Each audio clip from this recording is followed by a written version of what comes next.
내 돈, 내 재산, 이 망할 년들아, 다 내놔. 내 아들한테 연락해, 당장! 그것이 이 낙원에서 제가 처음 들은 진실의 외침이었습니다. 최고급 안식처, 낙원이라 불리는 이곳. 겉으로는 대한민국 상위 0.1%만이 누리는 호화로운 요양원이지만 제 눈에는 가장 완벽하게 설계된 지옥으로 보였습니다. 저는 차은서입니다. 겉으로는 침을 놓는 한의원 병원장, 속으로는 국가정보원 대테러 특수공작팀 아크의 전문가였죠. 제 손은 침이 아니라 인간의 약점을 노리는 무기였습니다. 광기에 찬 환자가 저를 향해 달려들었을 때 저는 놀라지 않았습니다. 환자의 손목을 낚아채며 그의 경동맥 옆 단 한 점에 침을 꽂았습니다.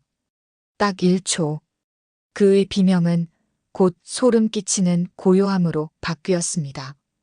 과장된 흥분은 심장에 해롭습니다.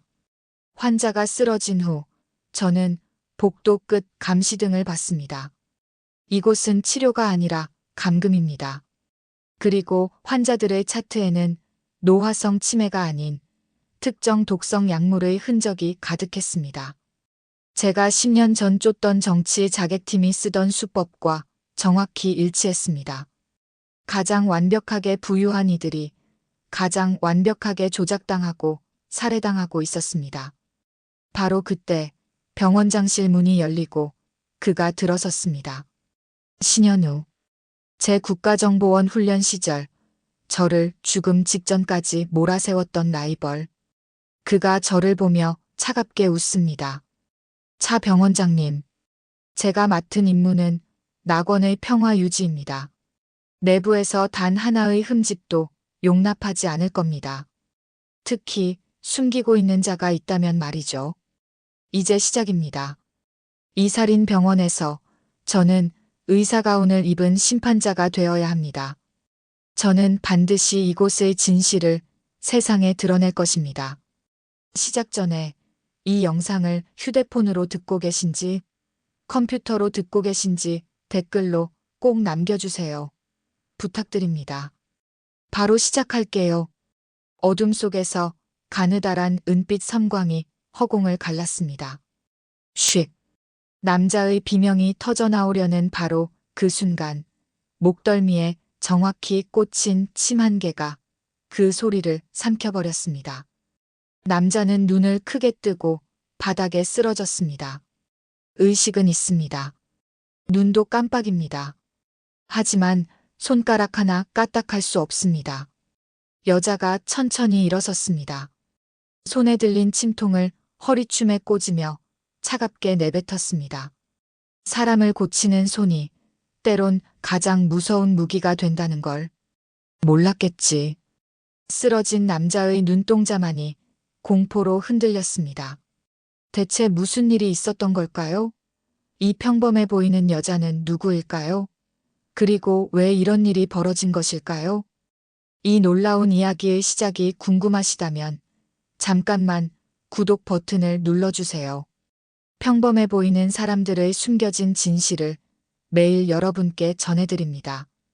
알림 설정까지 해두시면 매일 오후 새로운 이야기로 찾아뵙겠습니다. 자, 그럼 이제 시간을 조금 되돌려 보겠습니다. 이 모든 일이 시작되기 꼭 한 달 전으로 말입니다. 40대 초반의 한의사 한은서가 새 직장에 출근한 날이었습니다. 서울 외곽 언덕 위에 자리한 영원요양원은 요양원이라기보다 최고급 호텔에 가까워 보였습니다. 대리석 외벽 샹들리에가 빛나는 로비, 곳곳에 고급 가죽 소파까지 모든 것이 화려했습니다. 안내를 맡은 직원이 은서를 한의학 치료실로 데려갔습니다. 문을 여니 5개의 치료 침대가 놓여 있었고 최신 의료 장비들이 빼곡했습니다. 은서가 시설이 좋다고 말하자 직원은 자랑스럽게 말했습니다. 이곳엔 전직 고위 공직자와 대기업 임원 출신 분들이 계시는데 그분들께 최상의 케어를 제공하는 게 사명이라고요.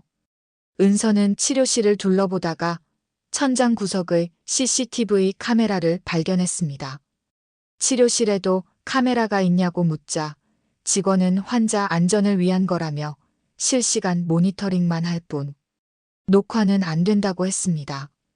첫 출근을 마치고 퇴근하려던 순간 은서는 우연히 가장 안쪽 침대 아래에서 뭔가 반짝이는 것을 발견했습니다. 침대 시트를 정리하는 척 허리를 숙여보니 엄지손톱만 한 초소형 카메라가 침대 프레임에 붙어 있었습니다.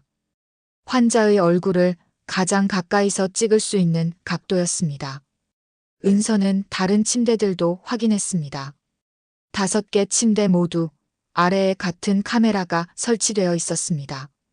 천장 카메라는 그렇다 쳐도 왜 환자의 입 모양까지 촬영할 수 있는 위치에 숨겨진 카메라가 필요한 걸까요? 이건 안전이 아니라 감시였습니다. 은서의 등골이 서늘해졌습니다. 하지만 아무 일 없다는 듯 가방을 챙겨 나왔습니다. 복도 곳곳, 화장실 입구, 심지어 자판기 옆까지 작은 카메라들이 설치되어 있었습니다. 이곳은 요양원이 아니라 감옥이었습니다. 아름다운 감옥 말입니다. 그날 밤 은서의 휴대전화가 울렸습니다. 저장되지 않은 번호였습니다. 전화를 받자 떨리는 여자 목소리가 들렸습니다. 자신은 정만수 환자의 딸 정수진이라고 아버지가 영원 요양원에 계시냐고 물었습니다. 은서가 맞다고 하자 여자의 목소리가 울먹였습니다. 선생님, 제발 우리 아버지 좀 구해주세요. 저한테 아무도 연락을 안 시켜줘요. 면회도 못 가게 막아요. 뭔가 잘못됐어요. 우리 아버지한테 무슨 일이 일어나고 있는 거예요. 또 하고 통화가 끊겼습니다. 은서는 핸드폰을 내려다보며 천천히 미소 지었습니다. 차갑고 날카로운 미소였습니다. 다음 날 은서는 첫 환자로 70대 후반 남성을 만났습니다. 정만수, 뇌졸중 후유증으로 오른쪽 팔다리가 마비된 환자였습니다. 은서는 노인 앞에 무릎 꿇고 앉아 눈높이를 맞추며 말했습니다. 오늘은 혈액순환을 돕는 침 치료를 해드릴 거라고 조금만 참아달라고요. 은서가 노인의 손목 맥을 짚는데 맥박이 이상했습니다. 느리고 기운이 많이 떨어진 상태였습니다. 침을 놓으며 부드럽게 물었습니다. 요즘 불편하신 곳은 없냐고, 잠은 잘 주무시냐고요. 노인은 잠시 아무 말이 없다가 천천히 떨리는 목소리로 말했습니다. 딸아이, 보고 싶어요. 딸한테 전화 좀 할 수 있을까요? 순간 옆에 서 있던 요양보호사의 표정이 굳었습니다. 그녀가 재빨리 끼어들었습니다. 따님은 해외 출장 중이라 연락이 어렵다고 여러 번 말씀드렸다고 했습니다. 노인의 목소리가 점점 커졌습니다. 하지만 내가 직접 목소리라도 내 딸, 수진이, 내 딸, 정 선생님, 요양보호사의 목소리에 날이 섰습니다. 침치료 중엔 말씀을 아껴야 한다고, 기운이 분산되면 효과가 떨어진다고 했습니다. 그리고 따님께는 자기가 문자로 안부 전해드리겠다고 덧붙였습니다. 노인은 입을 다물었습니다. 하지만 그의 눈에서 눈물 한 방울이 흘러내렸습니다. 70몇 노인의 눈물이 주름진 볼을 타고 천천히 흘러내렸습니다. 은서는 그 장면을 똑똑히 봤습니다. 가슴이 먹먹해졌습니다. 치료가 끝나고 환자가 나간 뒤 은서는 생각했습니다. 해외 출장? 요즘 누가 몇 달씩 해외 출장을 갑니까? 아버지가 직접 통화하겠다는데 왜 막는 겁니까? 두 번째 환자가 들어왔습니다. 70대 후반 여성, 정인숙이라는 환자였습니다. 무릎 관절염이 심하다고 했습니다. 허리는 굽었지만 눈빛만큼은 또렷한 노부인이었습니다. 흰 머리를 단정하게 넘긴 모습이 품이 있어 보였습니다. 은서가 무릎에 침을 놓기 시작하자 노부인이 눈을 뜨고 은서를 똑바로 바라봤습니다. 그 눈빛이 심상치 않았습니다. 그리고 거의 들리지 않을 정도로 작게 속삭였습니다. 선생님, 여기서 나가고 싶어요.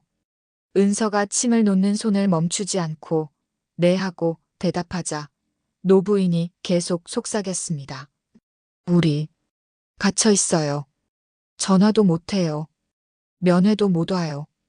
은서의 심장이 쿵쾅거렸습니다. 하지만 표정은 변하지 않았습니다. 노부인이 천장의 카메라를 힐끗 보고는 더욱 작은 목소리로 말했습니다. 내 남편, 정만호, 전 감사원장이었어요. 은서의 손이 잠깐 멈췄습니다. 작년에 여기서 돌아가셨어요.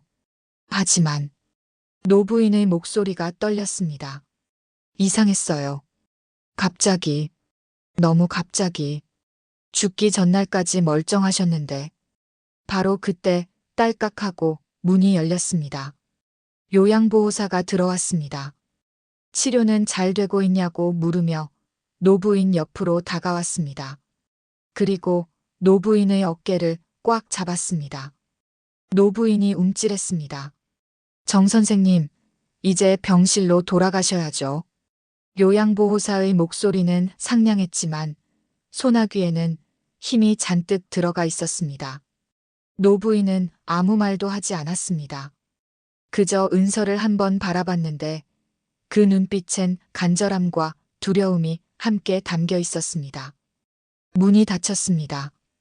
은서는 홀로 치료실에 남아 생각했습니다. 갇혀 있다는 말, 전 감사원장이 갑자기 죽었다는 말, 모든 것이 이상했습니다.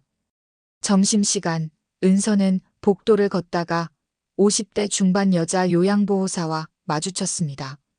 그 여자가 주변을 둘러보더니 은서에게 다가와 작게 속삭였습니다.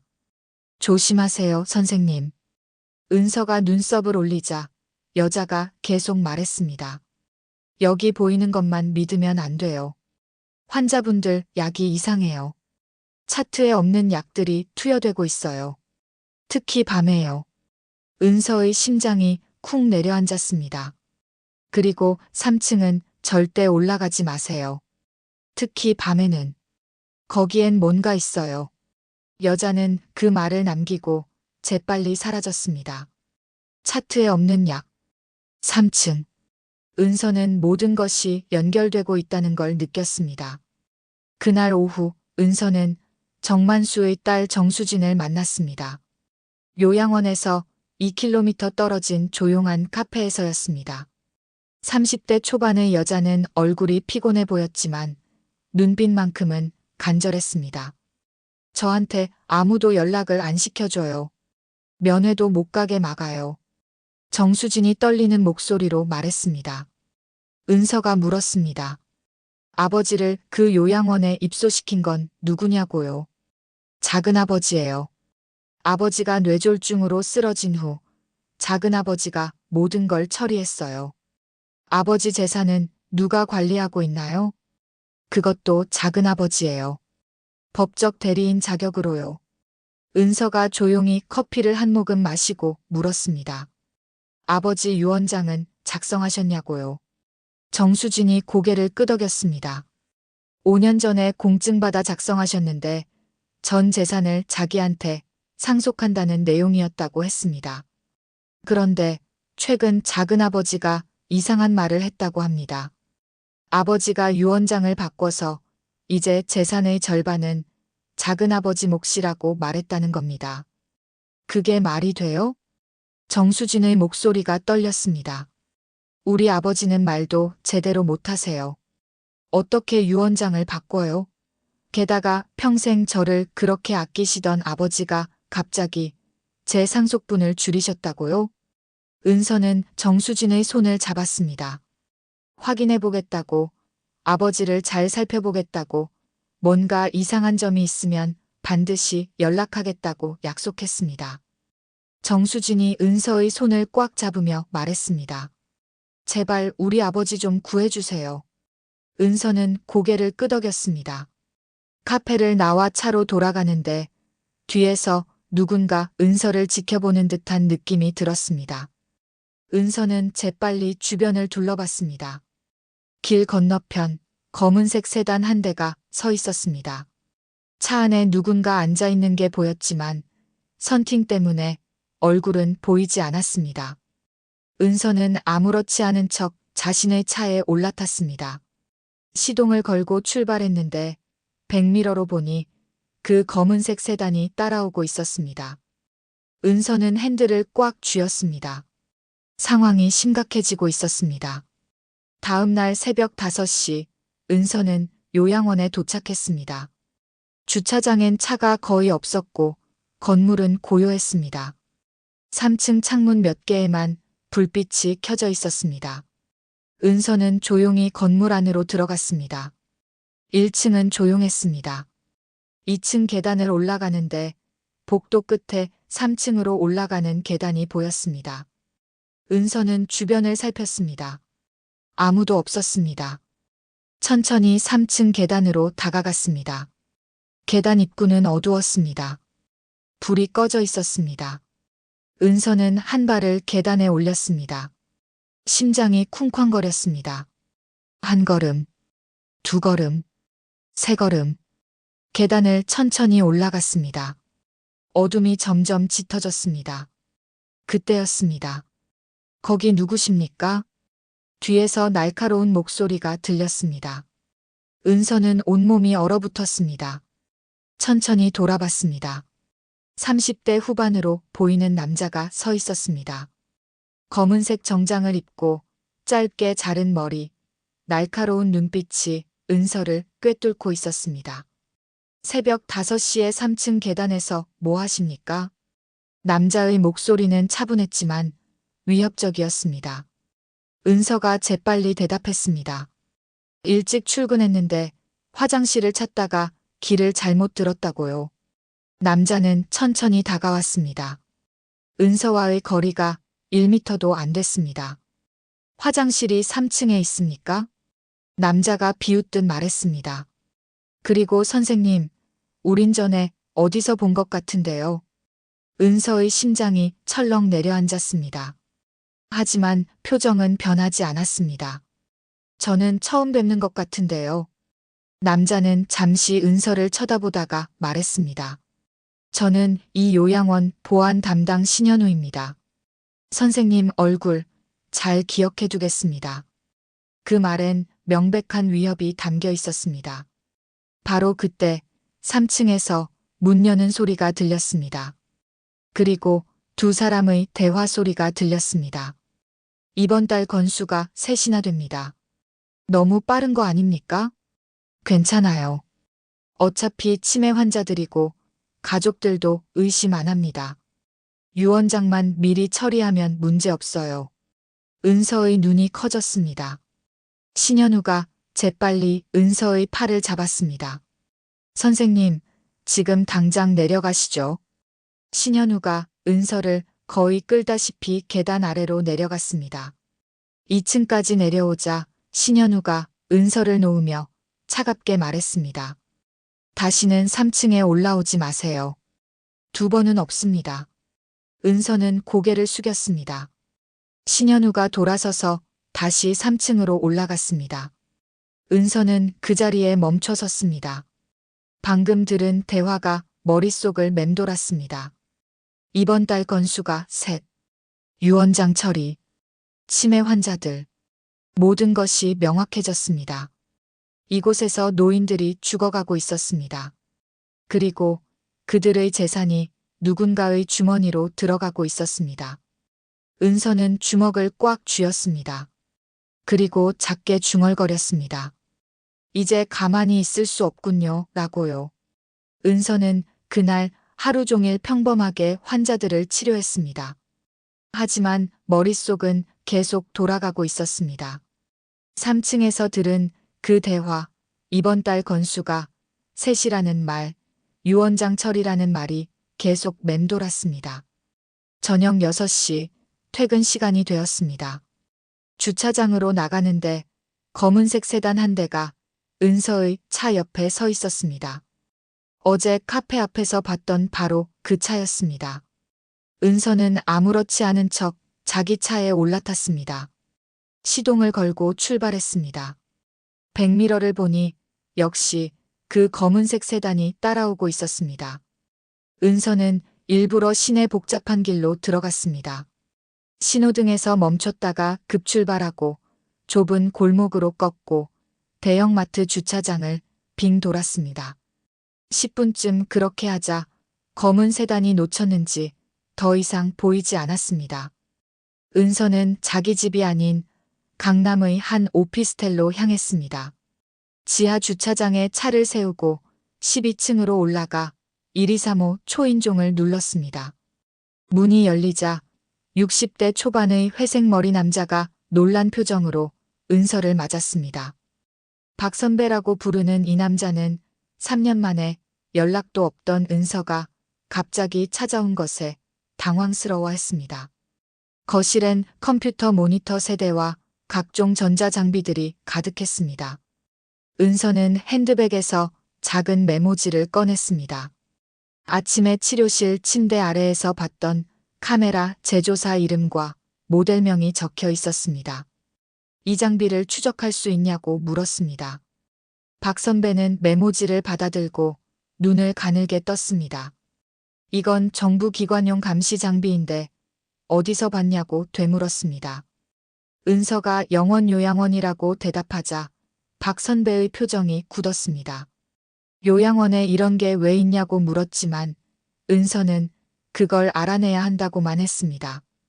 박 선배는 잠시 생각하더니 시간은 걸리겠지만 해보겠다고 했습니다. 그리고 은서를 걱정스럽게 바라보며 말했습니다. 혹시 또 위험한 일에 뛰어든 거 아니냐고 3년 전 그 일로 얼마나 힘들어 했는데 하고요. 은서가 조용히 대답했습니다. 이번엔 다르다고, 이번엔 자기가 선택한 거라고요. 박 선배는 한숨을 쉬었지만 더 이상 말리지 않았습니다. 은서의 눈빛을 알고 있었으니까요. 이틀 안에 연락하겠다고 약속했습니다. 다음 날 아침, 은서는 평소처럼 출근했습니다. 오전 10시, 정만수 환자가 다시 치료실로 들어왔는데 이틀 전보다 상태가 훨씬 안 좋아 보였습니다. 얼굴은 핏기가 없었고 눈은 초점이 없었으며 손은 계속 떨리고 있었습니다. 은서가 손목 맥을 짚는 순간 깜짝 놀랐습니다. 맥박이 엉망이었던 겁니다. 빠르다가 느려지고 강하다가 약해지는 게 마치 심장이 제대로 뛰지 못하는 것 같았습니다. 은서가 요양보호사에게 환자 상태가 많이 안 좋은데 주치의가 확인했냐고 묻자 요양보호사는 어제 확인했고 약을 조정했다고 대답했습니다. 어떤 약이냐고 다시 묻자 그건 잘 모르고 간호사들이 관리한다고 했습니다. 은서는 더 이상 묻지 않았습니다. 하지만 침을 놓으며 정만수 할아버지를 자세히 관찰했습니다. 손발 저림, 눈의 초점 흐림, 맥박 불규칙. 이건 뇌졸중 후유증만으로 나타나는 증상이 아니었습니다. 분명히 다른 약물의 영향이었습니다. 치료가 끝나고 환자가 나간 후 은서는 치료 기록지를 확인했습니다. 정만수 환자의 처방약 목록엔 혈압약, 혈액순환제, 수면제 3가지만 적혀 있었습니다. 하지만 분명히 다른 약물이 투여되고 있었습니다. 은서는 기록지를 핸드폰으로 사진 찍어 주머니에 넣었습니다. 점심시간 은서는 직원 식당에 가지 않고 2층 복도를 천천히 걸었습니다. 환자 병실 문들을 하나씩 지나치며 관찰했습니다. 대부분 문이 닫혀 있었고 안에서 조용한 소리들이 들렸습니다. 복도 끝 간호사 스테이션에 도착했습니다. 유리문 너머로 간호사 2명이 컴퓨터 작업을 하고 있었습니다. 은서는 자연스럽게 지나치며 안을 힐끗 봤습니다. 책상 위에 서류 더미가 쌓여 있었고 벽면엔 환자 명단표가 붙어 있었습니다. 그리고 구석에 작은 냉장고 하나가 보였습니다. 냉장고 문에 빨간 스티커가 붙어 있었는데 특별관리약품 무단 개봉 금지라고 쓰여 있었습니다. 은서는 그 모습을 눈에 담고 조용히 지나갔습니다. 오후 2시 은서는 정인숙 환자를 다시 만났습니다. 노부인은 어제보다 더 초췌해 보였습니다. 눈밑이 거무스름했고 입술은 바짝 말라 있었습니다. 은서가 무릎에 침을 놓으며 작게 속삭였습니다. 지난번 남편분 얘기를 좀 더 들려달라고요. 정인숙이 주변을 살피더니 거의 들리지 않을 정도로 작게 말하기 시작했습니다. 남편이 작년 9월에 돌아가셨는데 정말 이상했다고 했습니다. 죽기 이틀 전까지 멀쩡했다고 통화도 하고 웃기도 했는데 갑자기 심장마비로 돌아가셨다고 요양원에서 통보받았다고 했습니다. 은서가 검사는 안 했냐고 묻자 노부인은 요양원에서 이미 화장했다고 했고 시신도 못 봤다고 대답했습니다. 은서의 등골이 서늘해졌습니다. 노부인이 계속 속삭였습니다. 남편이 죽기 일주일 전에 유언장을 바꾸라고 자꾸 종이를 들이밀었는데 남편은 거부했다고 했습니다. 그런데 남편이 죽고 나서 변호사가 와서 새 유언장이 있다고 말했답니다. 남편이 재산 절반을 영원그룹에 기부했다고요. 은서가 영원그룹이 뭐냐고 묻자 노부인은 이 요양원을 운영하는 회사라고 대답했습니다. 은서의 심장이 빠르게 뛰었습니다. 모든 퍼즐이 맞춰지고 있었습니다. 은서가 그 새 유언장 서명이 정말 남편분 서명이었냐고 묻자 정인숙은 고개를 저었습니다. 잘 모르겠다고 비슷하긴 한데 남편은 손 떨림이 심했는데 그 서명은 너무 깔끔했다고 말했습니다. 바로 그때 문이 벌컥 열렸습니다. 요양보호사가 아니라 간호사 2명이 들어왔습니다. 그중 한 명이 차가운 목소리로 은서를 나와보라고 했습니다. 원장이 부른다고요. 은서의 가슴이 철렁했습니다. 하지만 침착하게 치료만 마저 끝내고 가겠다고 대답했습니다. 간호사는 지금 당장이라고 말했습니다. 목소리에 날이 서 있었습니다. 은서는 정인숙을 바라봤습니다. 노부인의 눈빛이 불안해 보였습니다. 은서는 조용히 침을 빼고 일어섰습니다. 두 간호사를 따라 치료실을 나와 복도를 걸었습니다. 3층으로 올라가는 계단으로 향했습니다. 은서의 심장이 빠르게 뛰었습니다. 어제 새벽에 발각됐던 바로 그 계단이었습니다. 계단을 올라 3층 복도로 들어섰습니다. 여긴 1, 2층과 분위기가 완전히 달랐습니다. 복도는 더 좁았고 조명은 더 어두웠습니다. 양쪽 벽에 병실 문들이 있었는데 모든 문에 전자잠금 장치가 달려 있었습니다. 간호사들이 복도 끝 원장실 앞에서 멈춰 섰습니다. 노크도 하지 않고 문을 열었습니다. 은서를 들어가라고 손짓했습니다. 은서는 심호흡을 하고 원장실로 들어갔습니다. 김태수 원장이 책상 뒤에 앉아 있었습니다. 그리고 그 옆에 신현우가 서 있었습니다. 두 사람 모두 차가운 표정으로 은서를 바라보고 있었습니다. 김 원장이 입을 열었습니다. 은서 선생이 요즘 환자들에게 이상한 질문을 많이 한다는 보고를 받았다고 했습니다. 가족 관계를 묻고 재산 얘기를 하고 약에 대해 캐묻는다고 했습니다. 은서는 침착하게 대답했습니다. 환자 치료를 위해 필요한 정보를 묻는 것뿐이라고 한의학 치료는 환자의 전반적인 상태를 파악해야 효과적이라고 말했습니다. 김 원장은 미소를 지었습니다. 하지만 그 미소는 전혀 따뜻하지 않았습니다. 그렇다면 왜 새벽에 3층 계단에 있었냐고 물었습니다. 화장실을 찾다가 길을 잘못 들었다는 변명은 통하지 않는다고 신현우 담당자가 이미 확인했다고 말했습니다. 은서는 대답하지 않았습니다. 침묵이 흘렀습니다. 신현우가 한 걸음 앞으로 나왔습니다. 그리고 은서를 똑바로 바라보며 말했습니다. 선생님 이력을 다시 확인해 봤다고 한의대 졸업하고 대학병원 근무한 것까지는 맞는데 그 전 기록이 묘하게 비어 있다고 말했습니다. 마치 누군가 의도적으로 지운 것처럼 보인다고 덧붙였습니다. 은서의 등에 식은땀이 흘렀습니다. 하지만 표정은 변하지 않았습니다. 김 원장이 말했습니다. 이 요양원은 특별한 곳이라고, 아무나 일할 수 없다고, 선생님이 앞으로도 여기서 일하고 싶다면 규칙을 지켜야 한다고 말했습니다. 환자들에게 불필요한 질문을 하지 말고 정해진 치료만 하고 3층엔 절대 올라오지 말라고 했습니다. 은서는 고개를 숙였습니다. 알겠다고 대답했습니다. 김 원장이 나가보라고 손짓했습니다. 은서는 돌아서서 문을 향해 걸었습니다. 문을 열고 나가려는 순간 신현우가 뒤에서 말했습니다. 한은서 선생님, 우린 선생님을 지켜보고 있습니다. 아주 면밀하게요. 은서는 대답하지 않고 문을 닫았습니다. 복도를 걸어 계단으로 향하는데 3층 병실 하나에서 희미한 신음소리가 들렸습니다.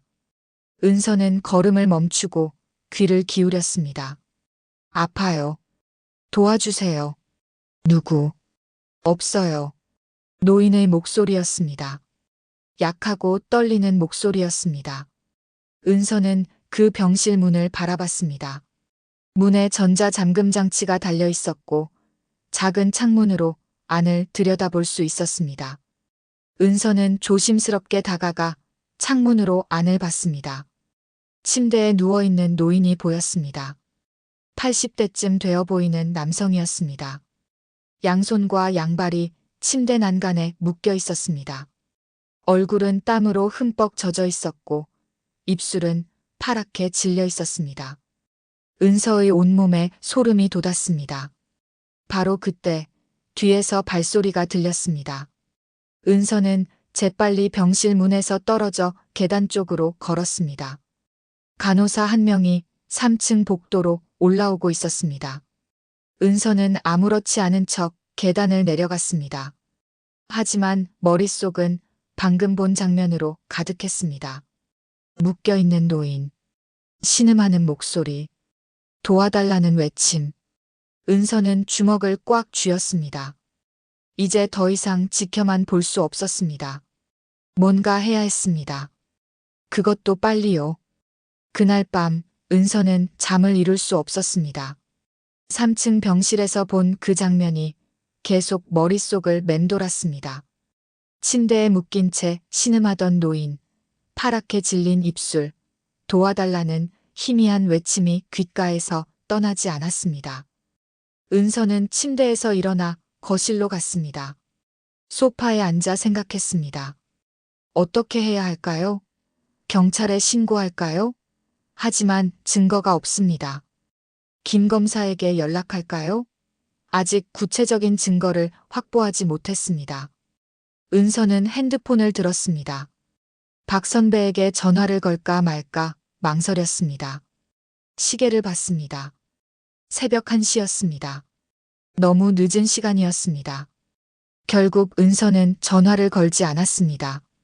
대신 메모장을 꺼내 지금까지 알게 된 것들을 정리했습니다.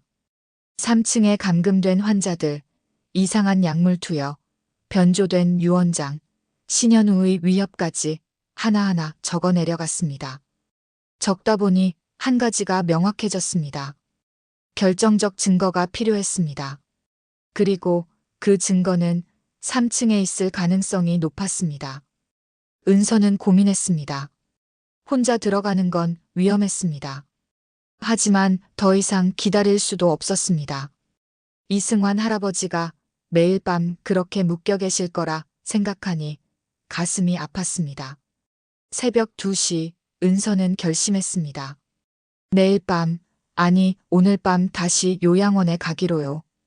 은서는 준비를 시작했습니다. 가방을 꺼내 필요한 것들을 챙겼습니다. 작은 손전등, 핸드폰 보조 배터리, 침통, 그리고 박 선배가 예전에 준 전자 잠금 장치 해제 도구까지요. 침대에 다시 누웠지만 잠은 오지 않았습니다. 계획을 머릿속으로 반복했습니다. 담장을 넘어 들어가고 비상구로 접근하고 3층으로 올라가고 증거를 확보하고 빠져나오는 과정을 여러 번 그려봤습니다. 새벽 3시가 되었습니다. 은서는 일어나 옷을 갈아입었습니다. 검은색 운동복을 입고 운동화 끈을 단단히 묶었습니다. 가방을 메고 집을 나섰습니다. 차를 몰고 요양원으로 향했습니다. 새벽 거리는 조용했습니다. 신호등이 바뀌는 소리만 들렸습니다. 은서는 핸들을 꽉 쥐었습니다. 긴장됐습니다. 하지만 물러설 수 없었습니다. 요양원 인근 산책로에 차를 세웠습니다. 요양원에서 500m쯤 떨어진 곳이었습니다. 차에서 내려 주변을 살폈습니다. 아무도 없었습니다. 걸어서 요양원으로 향했습니다. 가로등 불빛을 피해 그림자 속으로 걸었습니다. 심장이 빠르게 뛰었습니다. 하지만 호흡은 고르게 유지했습니다. 15년 전 배웠던 훈련이 몸에 남아 있었습니다. 담장 앞에 섰습니다. 미리 확인해둔 낮은 곳이었습니다. 높이는 2m 정도였습니다. 은서는 주변을 다시 한번 살피고 담장을 기어 올랐습니다. 담장 위에 올라서자 요양원 전체가 보였습니다. 건물은 어두웠습니다. 1층엔 불빛이 거의 없었고 2층과 3층 일부 창문에만 희미한 불빛이 보였습니다. 은서는 심호흡을 했습니다. 이제 돌아갈 수 없었습니다. 담장에서 뛰어내려 정원에 착지했습니다. 소리 없이 착지했습니다. 정원은 조용했습니다. 은서는 건물 그림자를 따라 조심스럽게 이동했습니다. 발소리를 죽였습니다. 풀밭을 밟을 때도 최대한 조심했습니다. 건물 뒤편 비상구를 발견했습니다. 문에 전자잠금 장치가 달려 있었습니다. 은서는 가방에서 작은 도구를 꺼냈습니다. 박 선배가 예전에 준 장비였습니다. 손이 떨렸습니다. 은서는 잠시 멈춰 심호흡을 했습니다. 진정하라고 스스로에게 말했습니다. 도구를 잠금 장치에 갖다 댔습니다. 삐하는 소리와 함께 불빛이 초록색으로 바뀌었습니다. 생각보다 소리가 컸습니다. 은서는 숨을 죽이고 주변을 살폈습니다. 다행히 아무 반응이 없었습니다. 문이 열렸습니다. 은서는 안으로 들어갔습니다. 비상계단이었습니다. 어두웠습니다. 은서는 손전등을 켜지 않고 핸드폰 화면의 희미한 빛만으로 계단을 올라가기 시작했습니다. 1층을 지났습니다. 복도에서 희미한 불빛이 보였지만 사람은 보이지 않았습니다. 2층으로 올라갔습니다. 여기도 조용했습니다. 간호사 스테이션 쪽에서 작은 불빛이 새어나왔지만 사람 소리는 들리지 않았습니다. 이제 3층입니다. 은서는 3층 계단 입구 앞에 섰습니다. 여기서부터가 진짜 위험한 구역이었습니다. 낮에 신현우에게 경고받은 바로 그곳이었습니다. 은서는 문틈으로 복도를 들여다봤습니다. 복도는 어두웠고 조용했습니다. 하지만 긴장감이 느껴졌습니다. 마치 누군가 숨어서 지켜보고 있는 것 같은 느낌이었습니다. 은서는 다시 심호흡을 했습니다. 이승환 할아버지의 얼굴을 떠올렸습니다. 묶여있던 손목, 파랗게 질린 입술, 눈물을 흘리던 그 모습을요. 더 이상 망설일 수 없었습니다. 은서는 문을 조심스럽게 열고 복도로 들어섰습니다. 3층 복도는 1, 2층과 분위기가 완전히 달랐습니다. 더 좁았고 조명은 더 어두웠습니다. 양쪽 벽에 병실 문들이 있었는데 모든 문에 전자잠금 장치가 달려 있었습니다. 은서는 벽을 따라 천천히 이동했습니다. 발소리를 최대한 죽였습니다. 운동화 바닥이 바닥에 닿을 때마다 작은 소리가 났지만 최대한 조심했습니다. 낮에 봤던 그 병실 앞에 도착했습니다. 5호실이었습니다. 이승환 할아버지가 계신 곳이었습니다. 은서는 문에 달린 전자잠금 장치를 확인했습니다. 똑같은 방식이었습니다. 은서는 도구를 갖다 댔습니다. 삐 하는 소리가 복도에 울렸습니다. 은서는 온몸이 굳었습니다. 소리가 너무 컸습니다. 주변을 살폈습니다. 다행히 아무 반응이 없었습니다. 문이 열렸습니다. 안으로 들어갔습니다. 병실은 좁았습니다. 침대 하나, 작은 테이블 하나, 그게 전부였습니다. 창문엔 두꺼운 커튼이 쳐져 있었고, 천장엔 CCTV 카메라가 달려 있었습니다. 침대에 노인이 누워 있었습니다. 이승환 할아버지였습니다. 여전히 손발이 묶여 있었습니다. 노인은 눈을 감고 있었지만 거친 숨소리가 들렸습니다. 은서는 침대로 다가갔습니다. 조심스럽게 할아버지의 손목을 확인했습니다. 묶인 자국이 빨갛게 부어 있었습니다. 며칠째 이렇게 묶여 계셨던 모양이었습니다. 은서는 조심스럽게 묶인 끈을 풀기 시작했습니다. 천천히 소리나지 않게 풀었습니다. 그때 노인이 눈을 떴습니다. 희미한 눈빛으로 은서를 바라봤습니다. 놀란 표정이었습니다. 입을 열려고 했습니다. 은서가 재빨리 할아버지의 입에 손가락을 갖다 댔습니다. 쉬타는 표정을 지었습니다. 조용히 하라는 신호였습니다. 할아버지가 고개를 끄덕였습니다. 이해했다는 표정이었습니다. 은서는 계속 끈을 풀었습니다. 양손의 끈을 풀었습니다. 그리고 양발의 끈도 풀었습니다. 노인의 손목과 발목엔 깊은 자국이 패여 있었습니다. 은서는 노인을 조심스럽게 일으켜 앉혔습니다. 그리고 가방에서 물병을 꺼내 노인의 입에 대줬습니다. 노인이 물을 조금 마셨습니다. 은서가 아주 작게 속삭였습니다. 할아버지, 제가 곧 여기서 모두 구해드릴게요. 조금만 참으세요. 할아버지의 눈에서 눈물이 흘렀습니다. 고개를 끄덕였습니다. 바로 그때 복도에서 발소리가 들렸습니다. 은서는 재빨리 할아버지를 다시 눕혔습니다.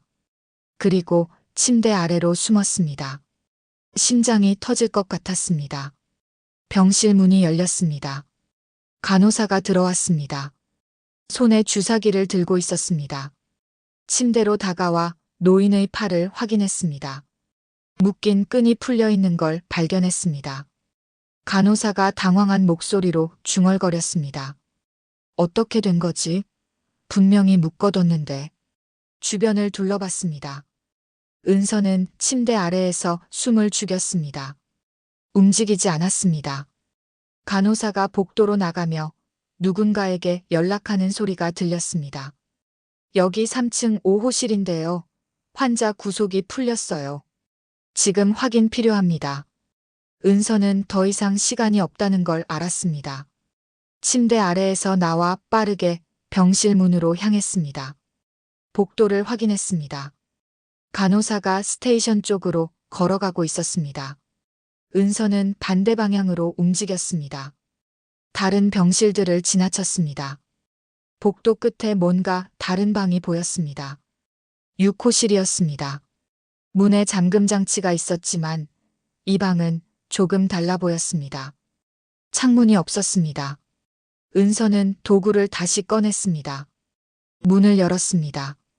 안으로 들어갔습니다. 그런데 이 병실은 완전히 달랐습니다. 침대가 없었습니다. 대신 벽면에 큰 모니터들이 설치되어 있었습니다.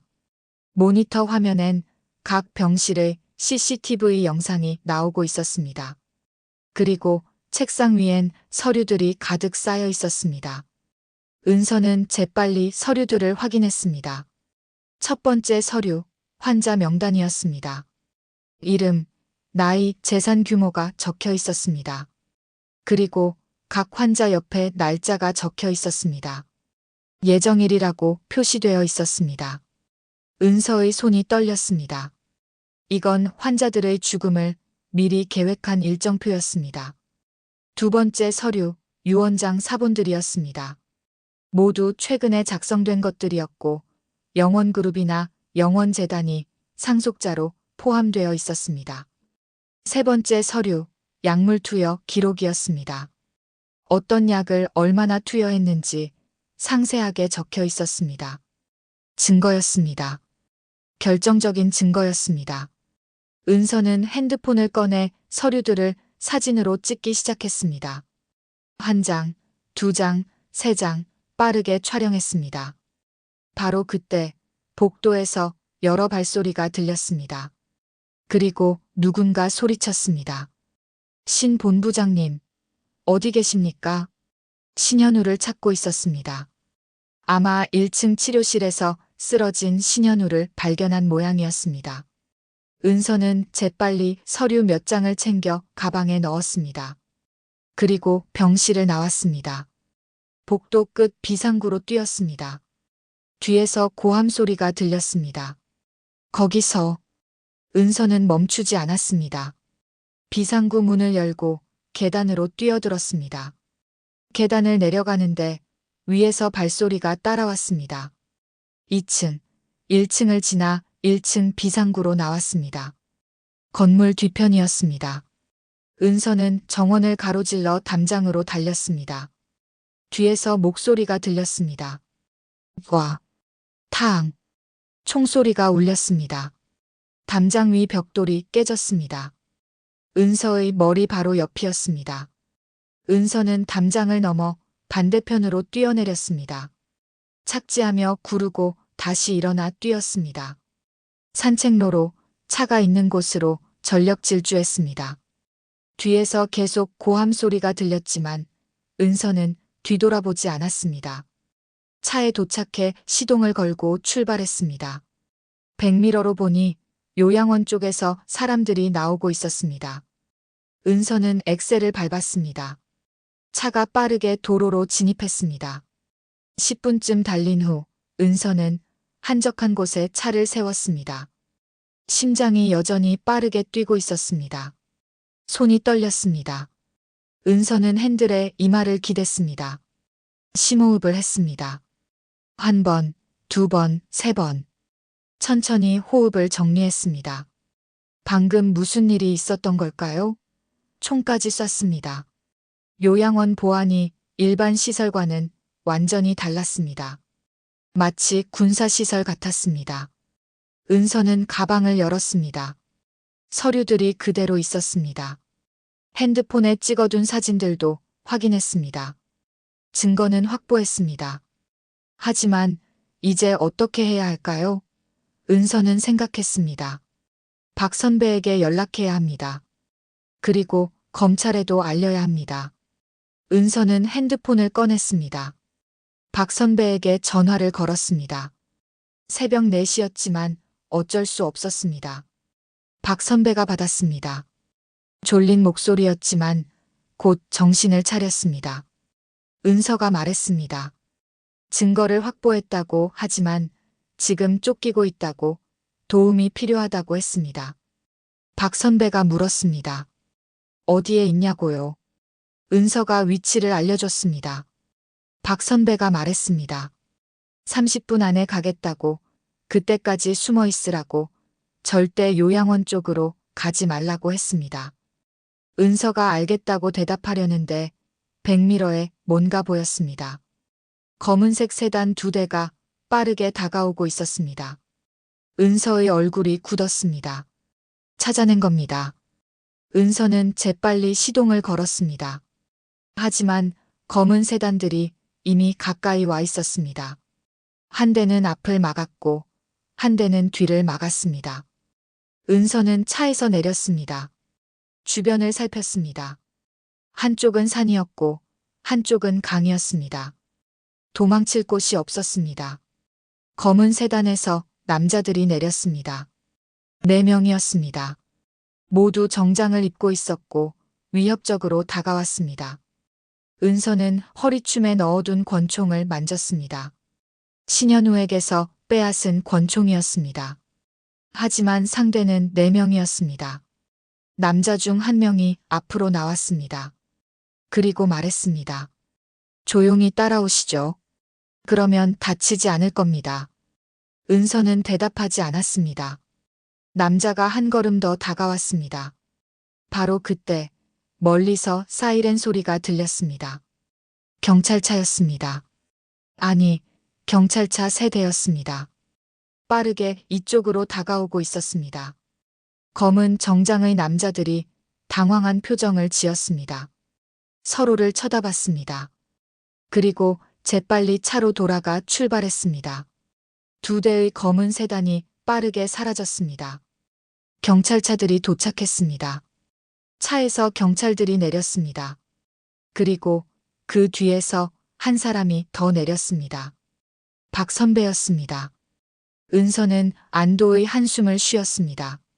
다리에 힘이 풀렸습니다. 그 자리에 주저앉을 뻔했지만 참았습니다. 박 선배가 달려왔습니다. 은서의 어깨를 잡으며 물었습니다. 괜찮아? 다친 데는 없어? 은서가 고개를 끄덕였습니다. 괜찮다고 증거를 확보했다고 말했습니다. 박 선배가 뒤를 돌아보며 한 사람을 소개했습니다.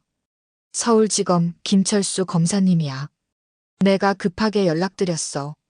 검사가 다가왔습니다. 40대 중반으로 보이는 남자였습니다. 날카로운 눈빛으로 은서를 바라봤습니다. 상황은 대략 들었습니다. 증거가 확실합니까? 은서가 가방에서 서류들을 꺼냈습니다. 그리고 핸드폰에 찍어둔 사진들도 보여줬습니다. 김 검사의 표정이 굳어졌습니다. 서류들을 하나하나 확인하며 중얼거렸습니다. 이건 명백한 살인 및 사기입니다. 조직 범죄예요. 그리고 은서를 바라보며 물었습니다. 어떻게 이런 증거를 구하셨습니까? 도대체 정체가 뭡니까? 박 선배가 대신 대답했습니다. 그건 나중에 설명드리죠. 지금은 영원요양원을 급습해야 합니다. 증거를 인멸하기 전에 빨리 움직여야 해요. 김 검사가 고개를 끄덕였습니다. 그리고 핸드폰을 꺼내 어디론가 전화를 걸었습니다. 긴급 영장을 청구합니다. 영원요양원 전체 압수수색이 필요합니다. 최대한 빨리 처리해 주십시오. 전화를 끊고 은서를 바라봤습니다. 1시간 안에 영장이 나올 겁니다. 그때 함께 가시죠. 선생님이 직접 안내해 주셔야 합니다. 은서가 고개를 끄덕였습니다.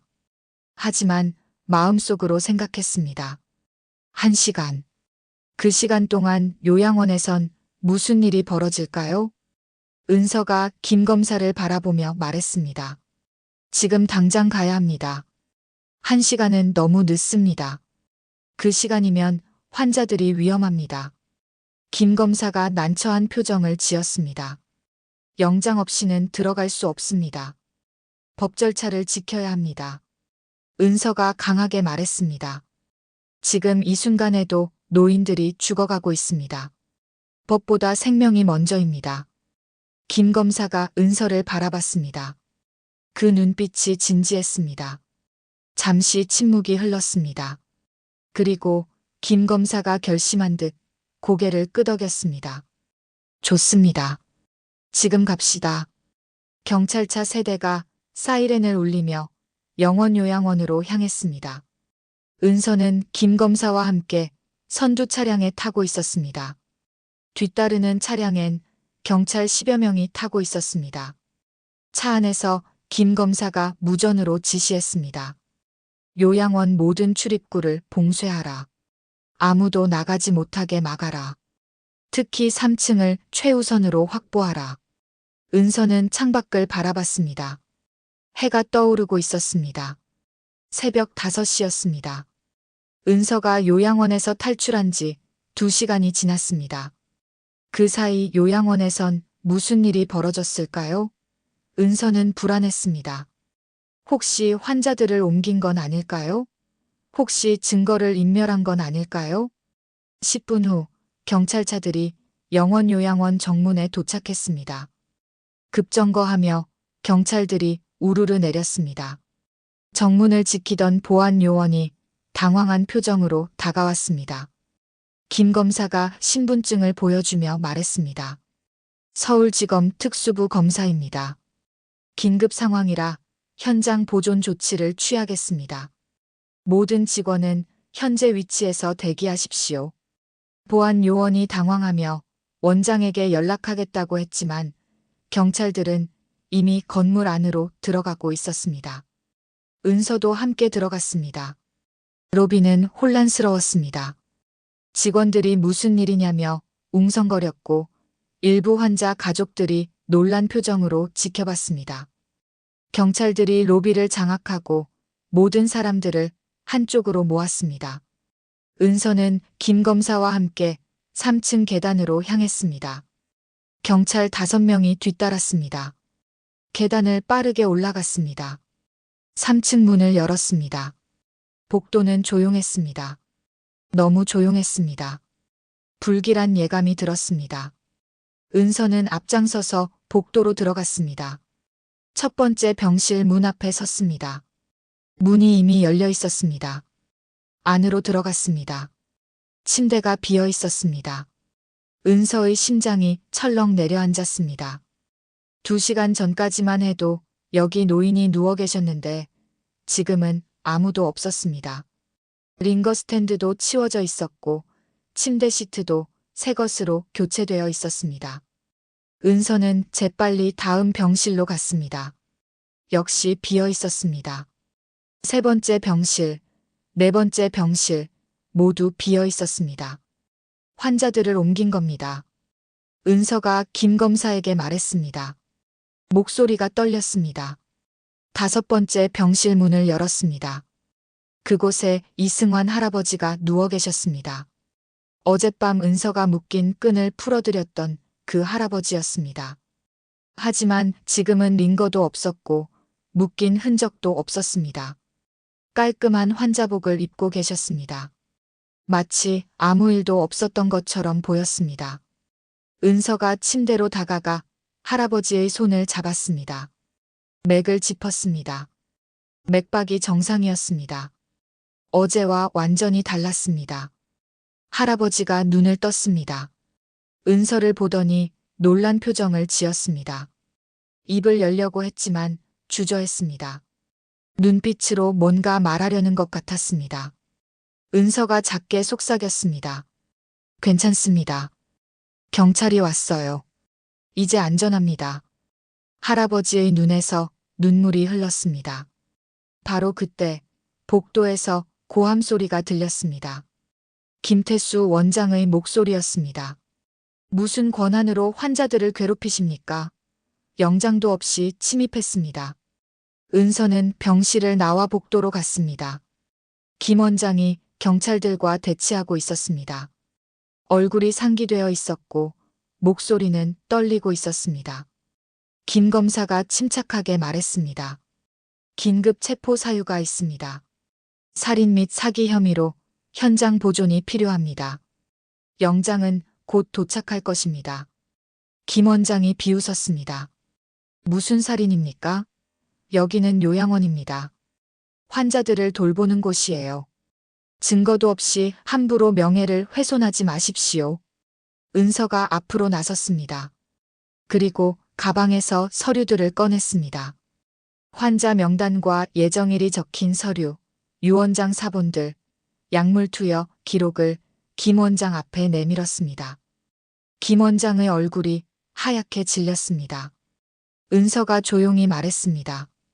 이 서류들은 3층 6호실에서 가져온 겁니다. 모든 범죄 기록이 여기 다 있습니다. 이제 끝났습니다. 김 원장이 뒤로 물러섰습니다. 그리고 갑자기 뛰기 시작했습니다.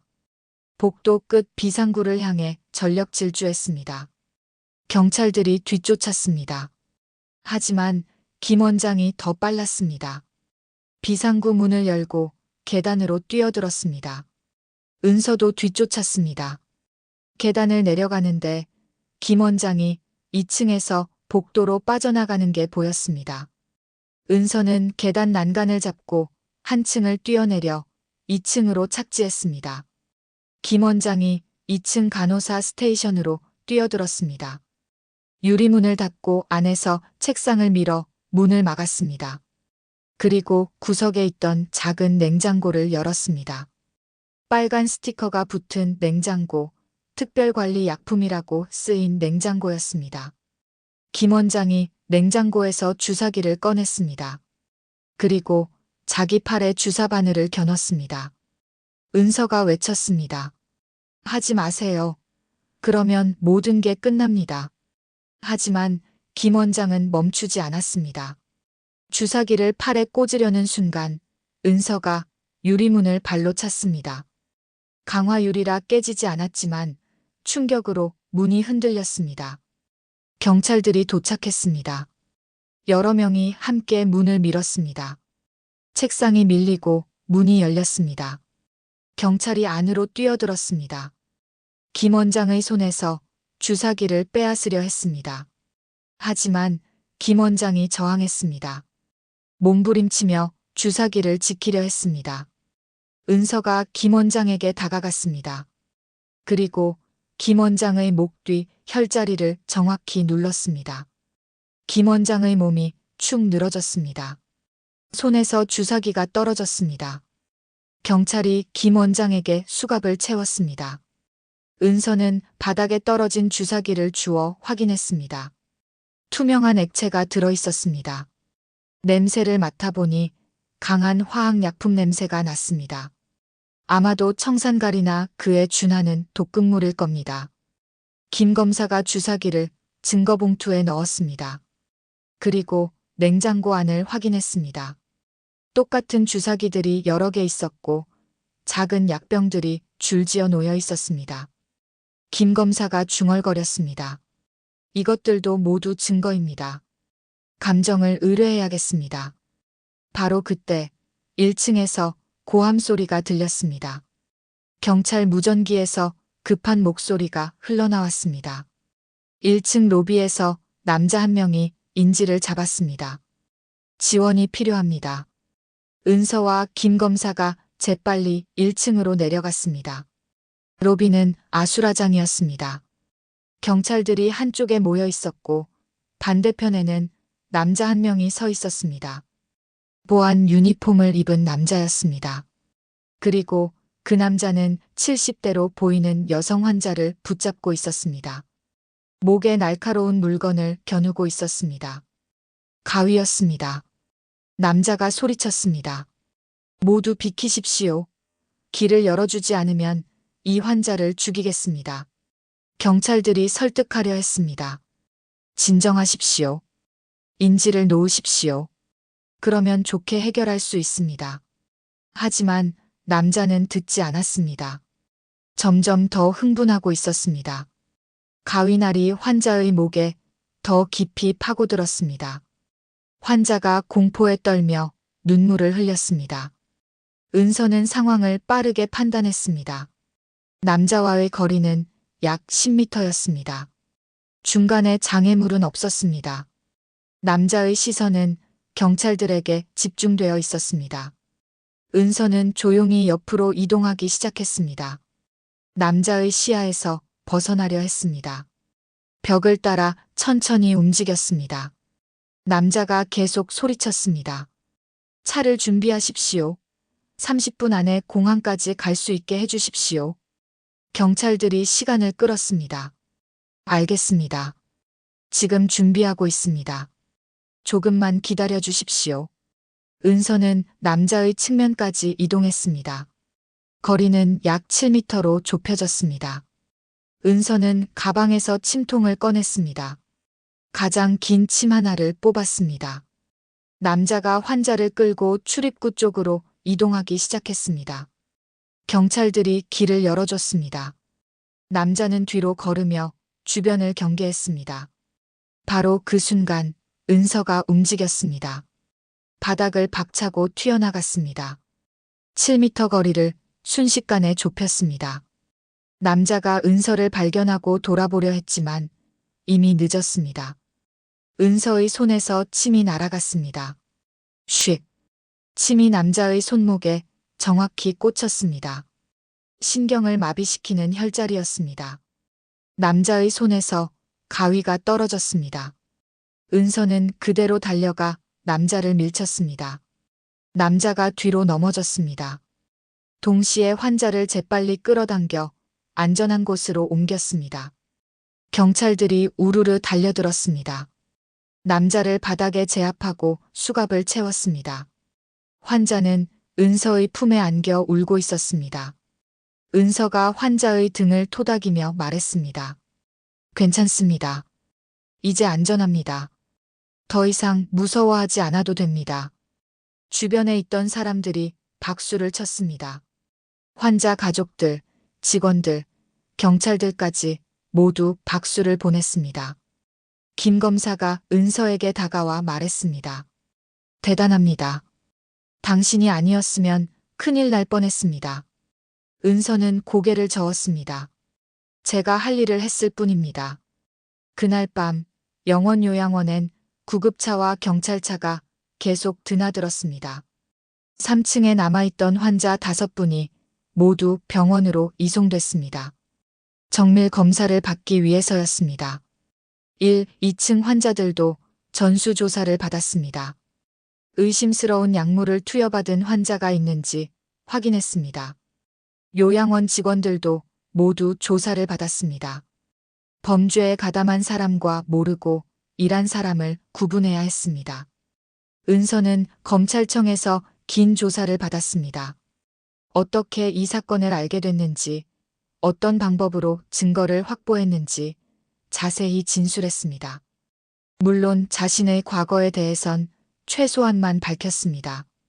김 검사가 은서에게 물었습니다. 정말 한의사가 맞습니까? 움직임이 일반인이 아닌 것 같은데요.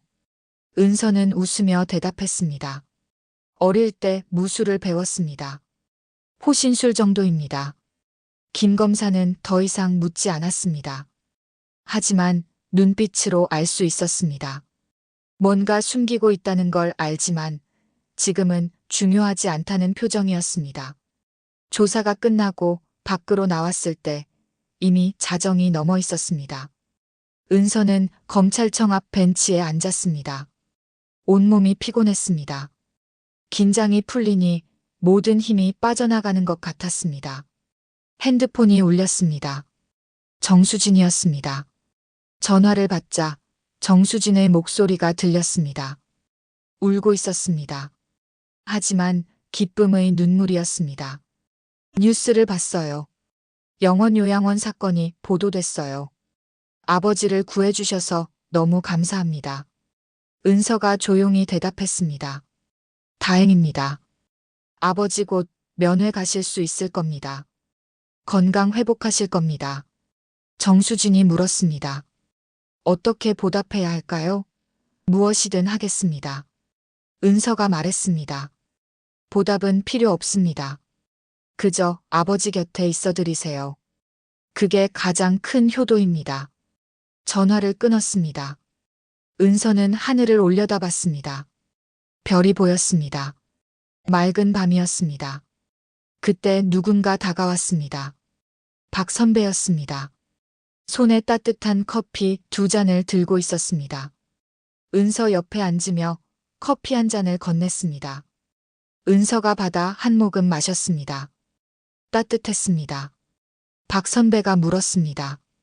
이제 어떻게 할 거야? 은서가 대답했습니다. 한 의원으로 돌아갑니다. 원래 삶으로 돌아갑니다. 박 선배가 말했습니다. 하지만 이번 일로 내 존재가 드러났어. 숨어있던 사람들이 움직일 수도 있어. 은서는 알고 있다고 대답했습니다. 하지만 두렵지 않습니다. 이번 일로 확신했습니다. 제가 누구인지, 왜 살아야 하는지 깨달았습니다. 박 선배가 물었습니다. 무엇을 깨달았어? 은서가 하늘을 보며 대답했습니다. 저는 약자를 지키는 사람입니다. 그게 제 정체이고 제 삶의 이유입니다. 박 선배가 웃었습니다. 그리고 말했습니다. 섬광답구나. 옛날 그대로야. 둘은 한동안 말없이 앉아 있었습니다. 밤하늘의 별을 보며 따뜻한 커피를 마시며 조용한 시간을 보냈습니다.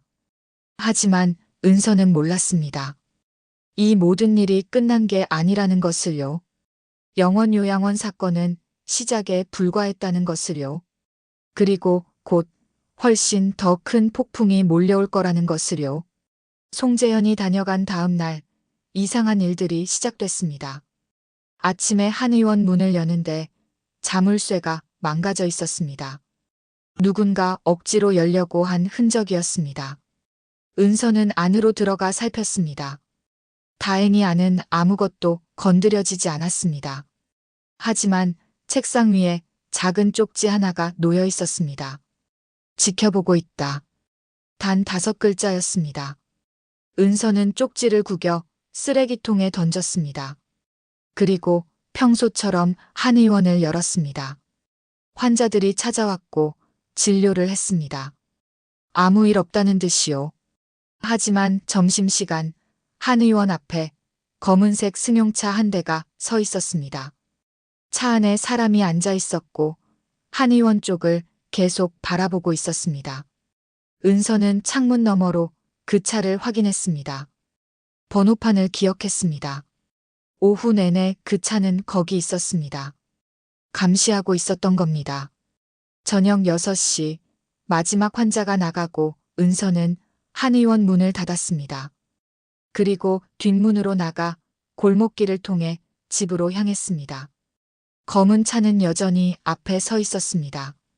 은서는 집에 도착해 문을 잠그고 창문을 확인했습니다. 모두 제대로 닫혀 있었습니다. 하지만 불안한 느낌이 들었습니다. 밤 10시 은서는 침대에 누웠지만 잠이 오지 않았습니다. 귀를 기울이고 있었습니다. 혹시 누가 들어오는 소리는 없는지, 이상한 기척은 없는지 경계했습니다. 새벽 2시 은서는 작은 소리를 들었습니다. 현관문 손잡이를 돌리는 소리였습니다. 누군가 조용히 문을 열려고 하고 있었습니다. 은서는 재빨리 침대에서 일어났습니다. 침대 밑에서 미리 준비해둔 침통을 꺼냈습니다. 그리고 현관 쪽을 바라보며 숨을 죽였습니다. 찰칵. 자물쇠가 열리는 소리가 들렸습니다. 문이 천천히 열렸습니다. 어둠 속에서 사람 그림자 2개가 들어왔습니다. 조심스럽게 발소리를 죽이며 안으로 들어왔습니다. 은서는 거실 구석에 숨어서 기다렸습니다. 침입자 한 명이 침실 쪽으로 향했습니다. 다른 한 명은 거실을 살폈습니다. 은서는 거실을 살피는 침입자에게 다가갔습니다. 뒤에서 접근해 침입자의 목 뒤 혈자리를 쳤습니다. 침입자가 신음도 못하고 쓰러졌습니다. 침실로 들어간 침입자가 소리를 들었습니다. 뛰쳐나왔습니다. 손에 뭔가 들고 있었습니다. 어둠 속이라 정확히 보이지 않았지만 아마도 무기였을 겁니다. 침입자가 은서를 향해 달려왔습니다. 은서는 침을 날렸습니다.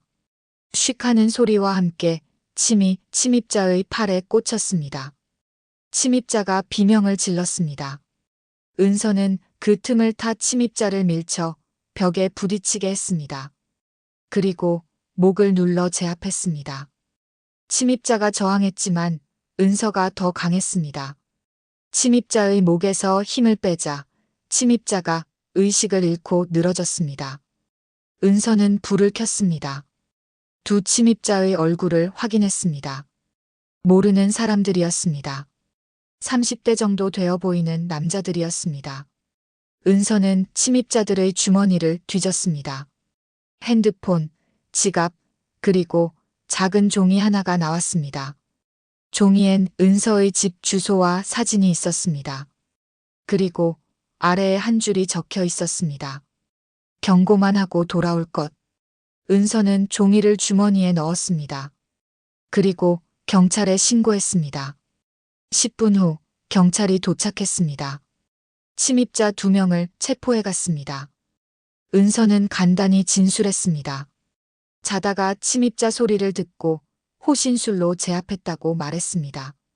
경찰이 나가고 은서는 혼자 남았습니다. 현관문 자물쇠는 완전히 망가져 있었습니다. 당장 고쳐야 했습니다.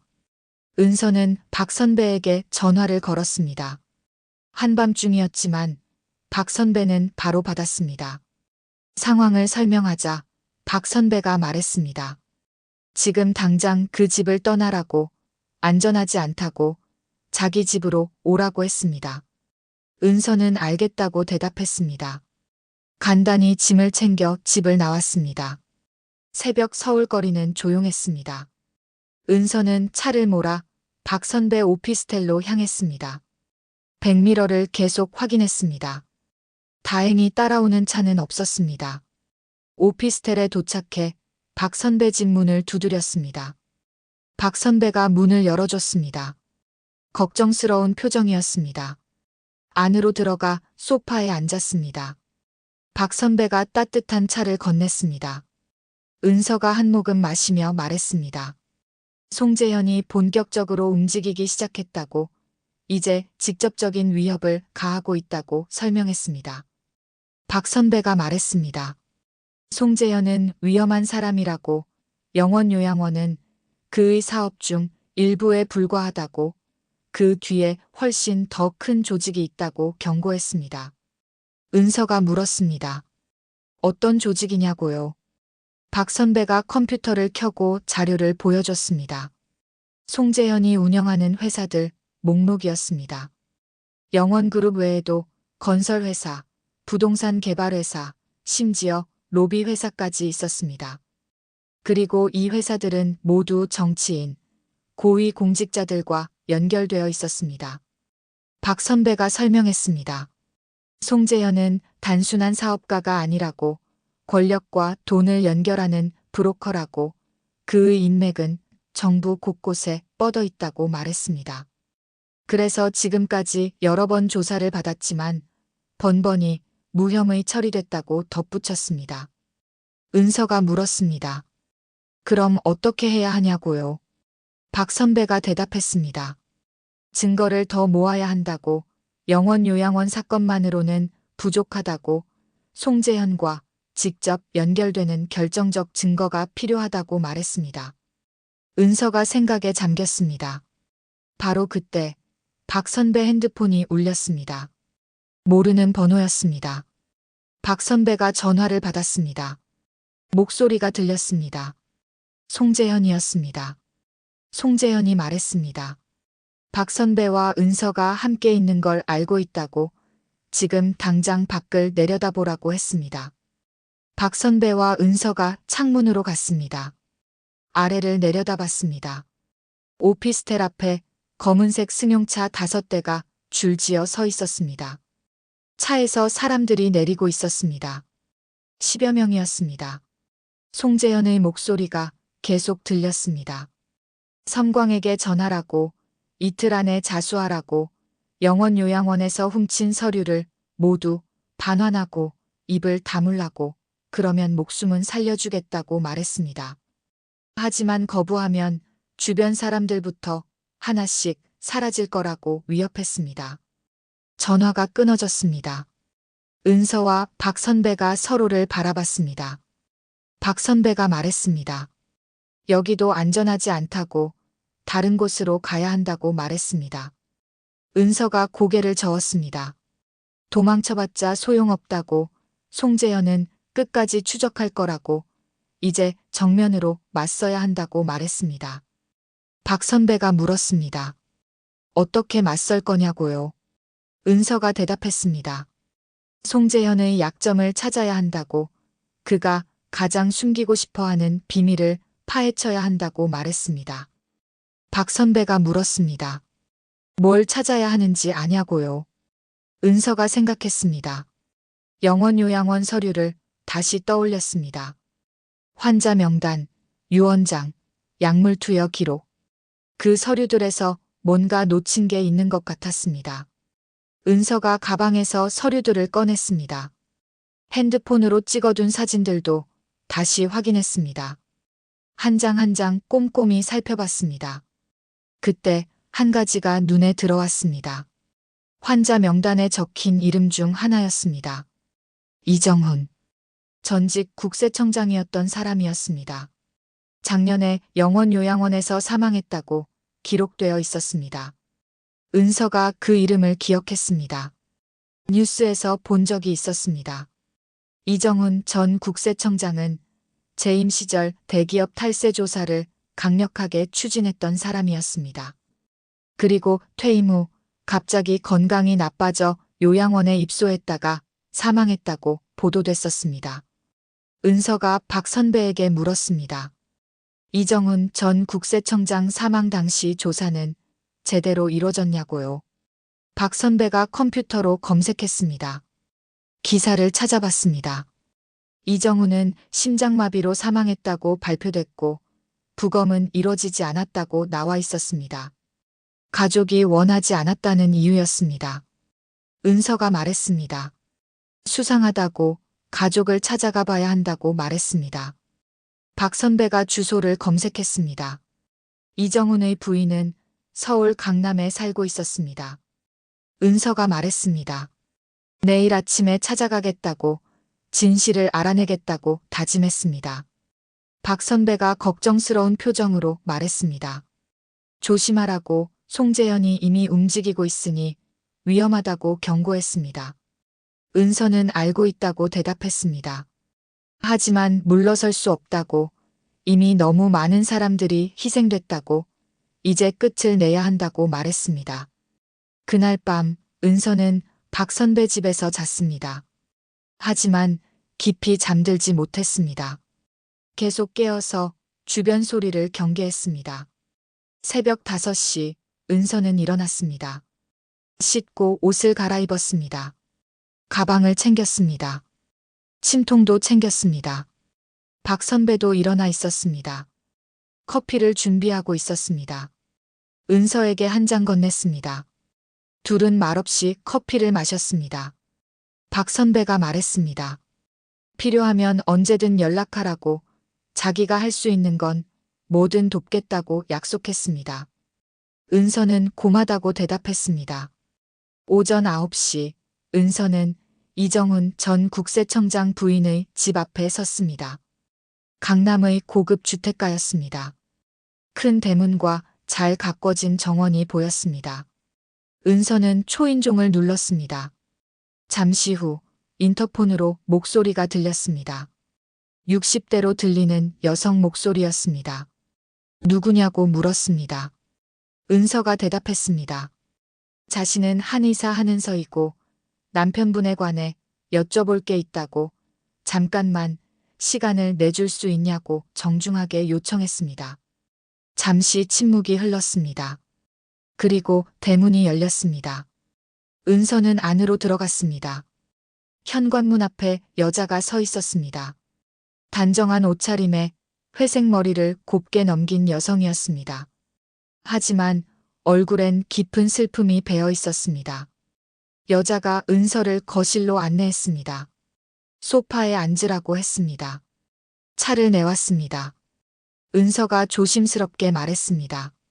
남편분이 영원요양원에 계셨다는 걸 알고 있다고, 그곳에서 일어난 일들을 조사하고 있다고 설명했습니다.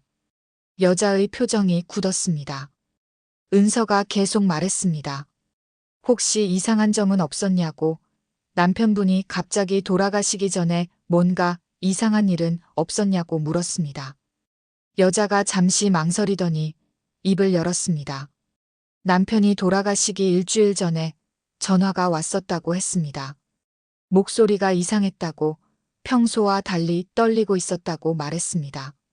남편이 말했다고 합니다. 자기를 죽이려 한다고, 조심해야 한다고, 혹시 자기에게 무슨 일이 생기면 반드시 조사해달라고 부탁했다고 했습니다. 은서가 물었습니다. 그 말을 듣고 어떻게 하셨냐고요? 여자가 대답했습니다. 즉시 요양원에 전화했다고, 면회를 가겠다고 했다고 말했습니다.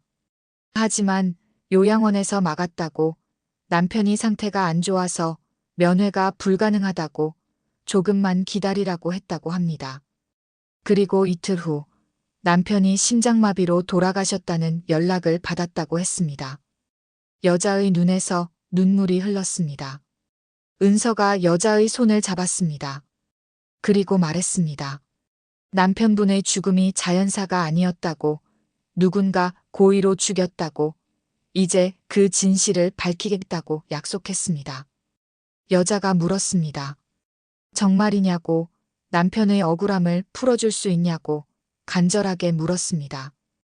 은서가 고개를 끄덕였습니다. 반드시 그렇게 하겠다고 다짐했습니다. 여자가 일어나 안방으로 갔습니다. 그리고 작은 상자를 들고 나왔습니다. 은서에게 건넸습니다. 상자를 열어보니 USB 하나가 들어있었습니다. 여자가 설명했습니다.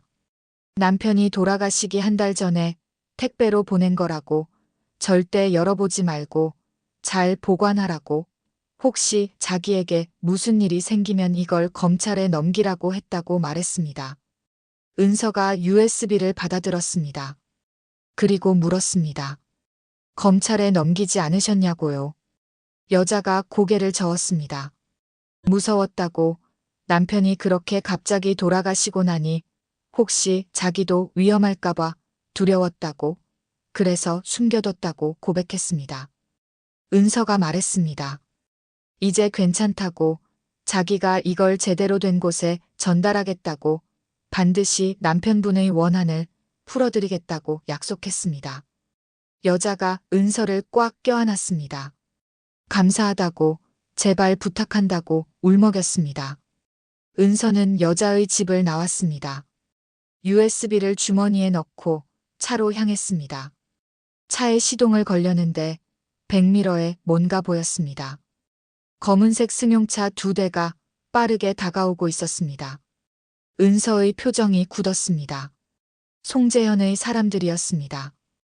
은서는 재빨리 시동을 걸고 출발했습니다. 하지만 검은 승용차들도 뒤쫓아왔습니다. 추격전이 시작됐습니다. 은서는 엑셀을 밟았습니다. 차가 빠르게 가속했습니다.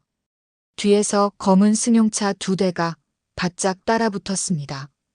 강남대로를 질주했습니다. 신호등이 빨간불이었지만 은서는 멈추지 않았습니다. 경적 소리가 사방에서 울렸습니다. 다른 차들이 급브레이크를 밟았습니다. 검은 승용차들도 신호를 무시하고 따라왔습니다. 거리가 좁혀지지 않았습니다. 은서는 좁은 골목으로 핸들을 꺾었습니다. 타이어가 끽하는 소리를 내며 방향을 틀었습니다. 골목은 좁았습니다. 양옆으로 주차된 차들이 빼곡했습니다. 백미러를 봤습니다. 검은 승용차 한 대가 여전히 따라오고 있었습니다. 다른 한 대는 골목이 너무 좁아서 들어오지 못한 것 같았습니다. 골목 끝에서 큰 도로로 나왔습니다. 은서는 왼쪽으로 급선회했습니다. 그리고 지하차도로 진입했습니다. 어두운 터널 안을 빠르게 달렸습니다. 뒤에서 헤드라이트 불빛이 보였습니다. 여전히 쫓아오고 있었습니다. 터널을 빠져나와 한강 다리로 올라갔습니다. 다리 위는 차들이 많았습니다. 은서는 차선을 바꿔가며 앞지르기를 반복했습니다. 검은 승용차도 똑같이 했습니다. 포기하지 않고 계속 따라왔습니다. 다리를 건너 강북으로 들어갔습니다. 은서는 주택가 골목으로 진입했습니다. 좌회전, 우회전을 반복하며 검은 승용차를 따돌리려 했습니다. 하지만 검은 승용차는 놓치지 않았습니다. 마치 은서의 다음 움직임을 예측하는 것처럼 정확하게 따라왔습니다. 은서는 깨달았습니다. 차에 추적 장치가 붙어 있을 수도 있다는 것을요.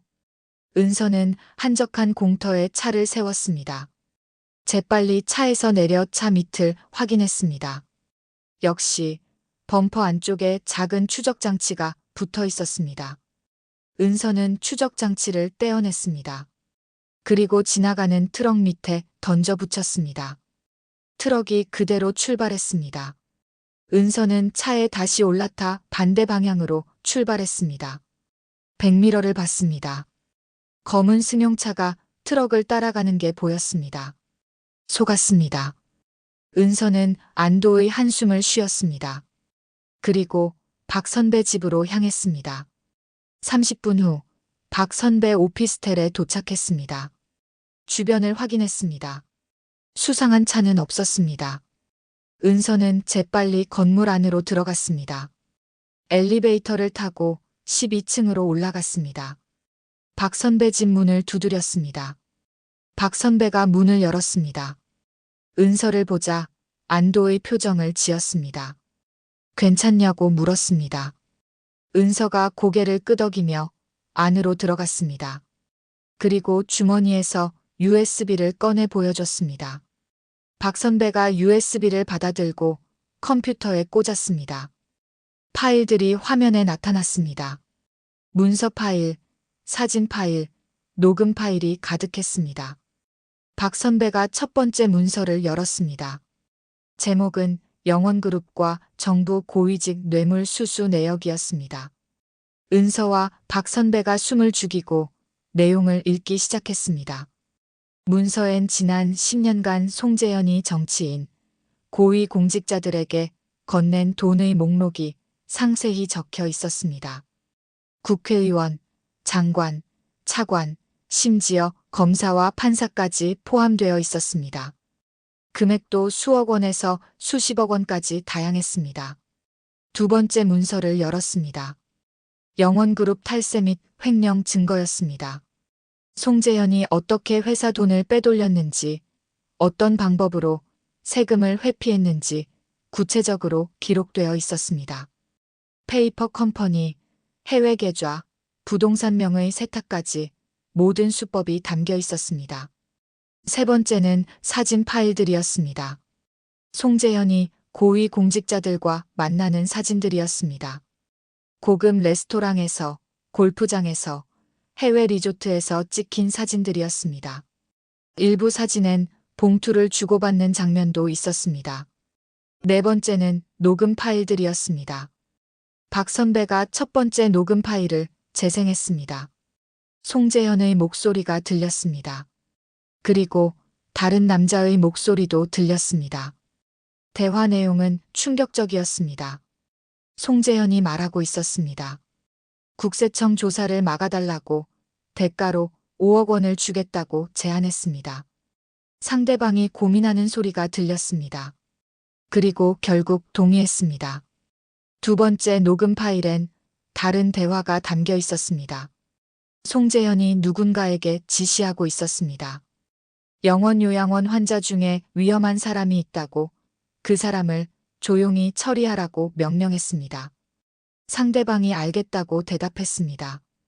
은서와 박 선배는 서로를 바라봤습니다.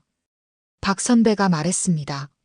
이건 결정적 증거라고, 이정훈 전 국세청장이 목숨 걸고 모은 자료라고, 이걸로 송재현을 완전히 무너뜨릴 수 있다고 흥분했습니다. 은서가 말했습니다.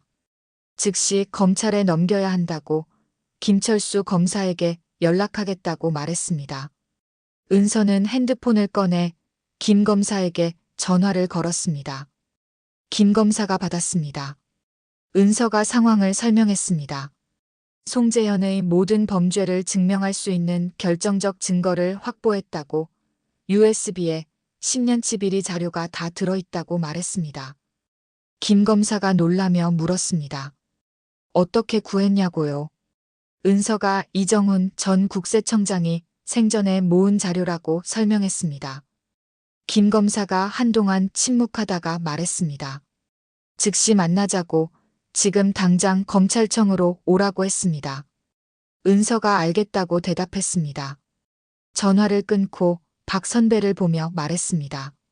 함께 가자고, 이제 끝을 낼 때가 됐다고 말했습니다. 박 선배가 고개를 끄덕였습니다. 두 사람은 USB를 챙겨 집을 나섰습니다. 검찰청으로 가는 길, 은서는 긴장했습니다.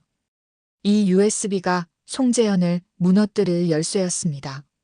하지만 동시에 송재현도 필사적으로 이걸 빼앗으려 할 게 분명했습니다. 은서는 주변을 계속 살폈습니다. 다행히 따라오는 차는 없었습니다. 검찰청에 도착했습니다. 주차장에 차를 세우고 내렸습니다. 박 선배도 함께 내렸습니다. 건물 입구로 걸어가는데 갑자기 주차장 구석에서 검은 승용차 3대가 나타났습니다. 빠르게 은서와 박 선배를 향해 다가왔습니다. 은서가 박 선배의 팔을 잡았습니다. 뛰라고 외쳤습니다. 두 사람이 건물 입구를 향해 뛰었습니다. 검은 승용차에서 남자들이 우르르 내렸습니다. 7, 8명이었습니다. 은서와 박 선배가 건물 안으로 뛰어들었습니다. 입구의 경비원이 놀라며 물었습니다. 무슨 일이냐고요? 은서가 소리쳤습니다.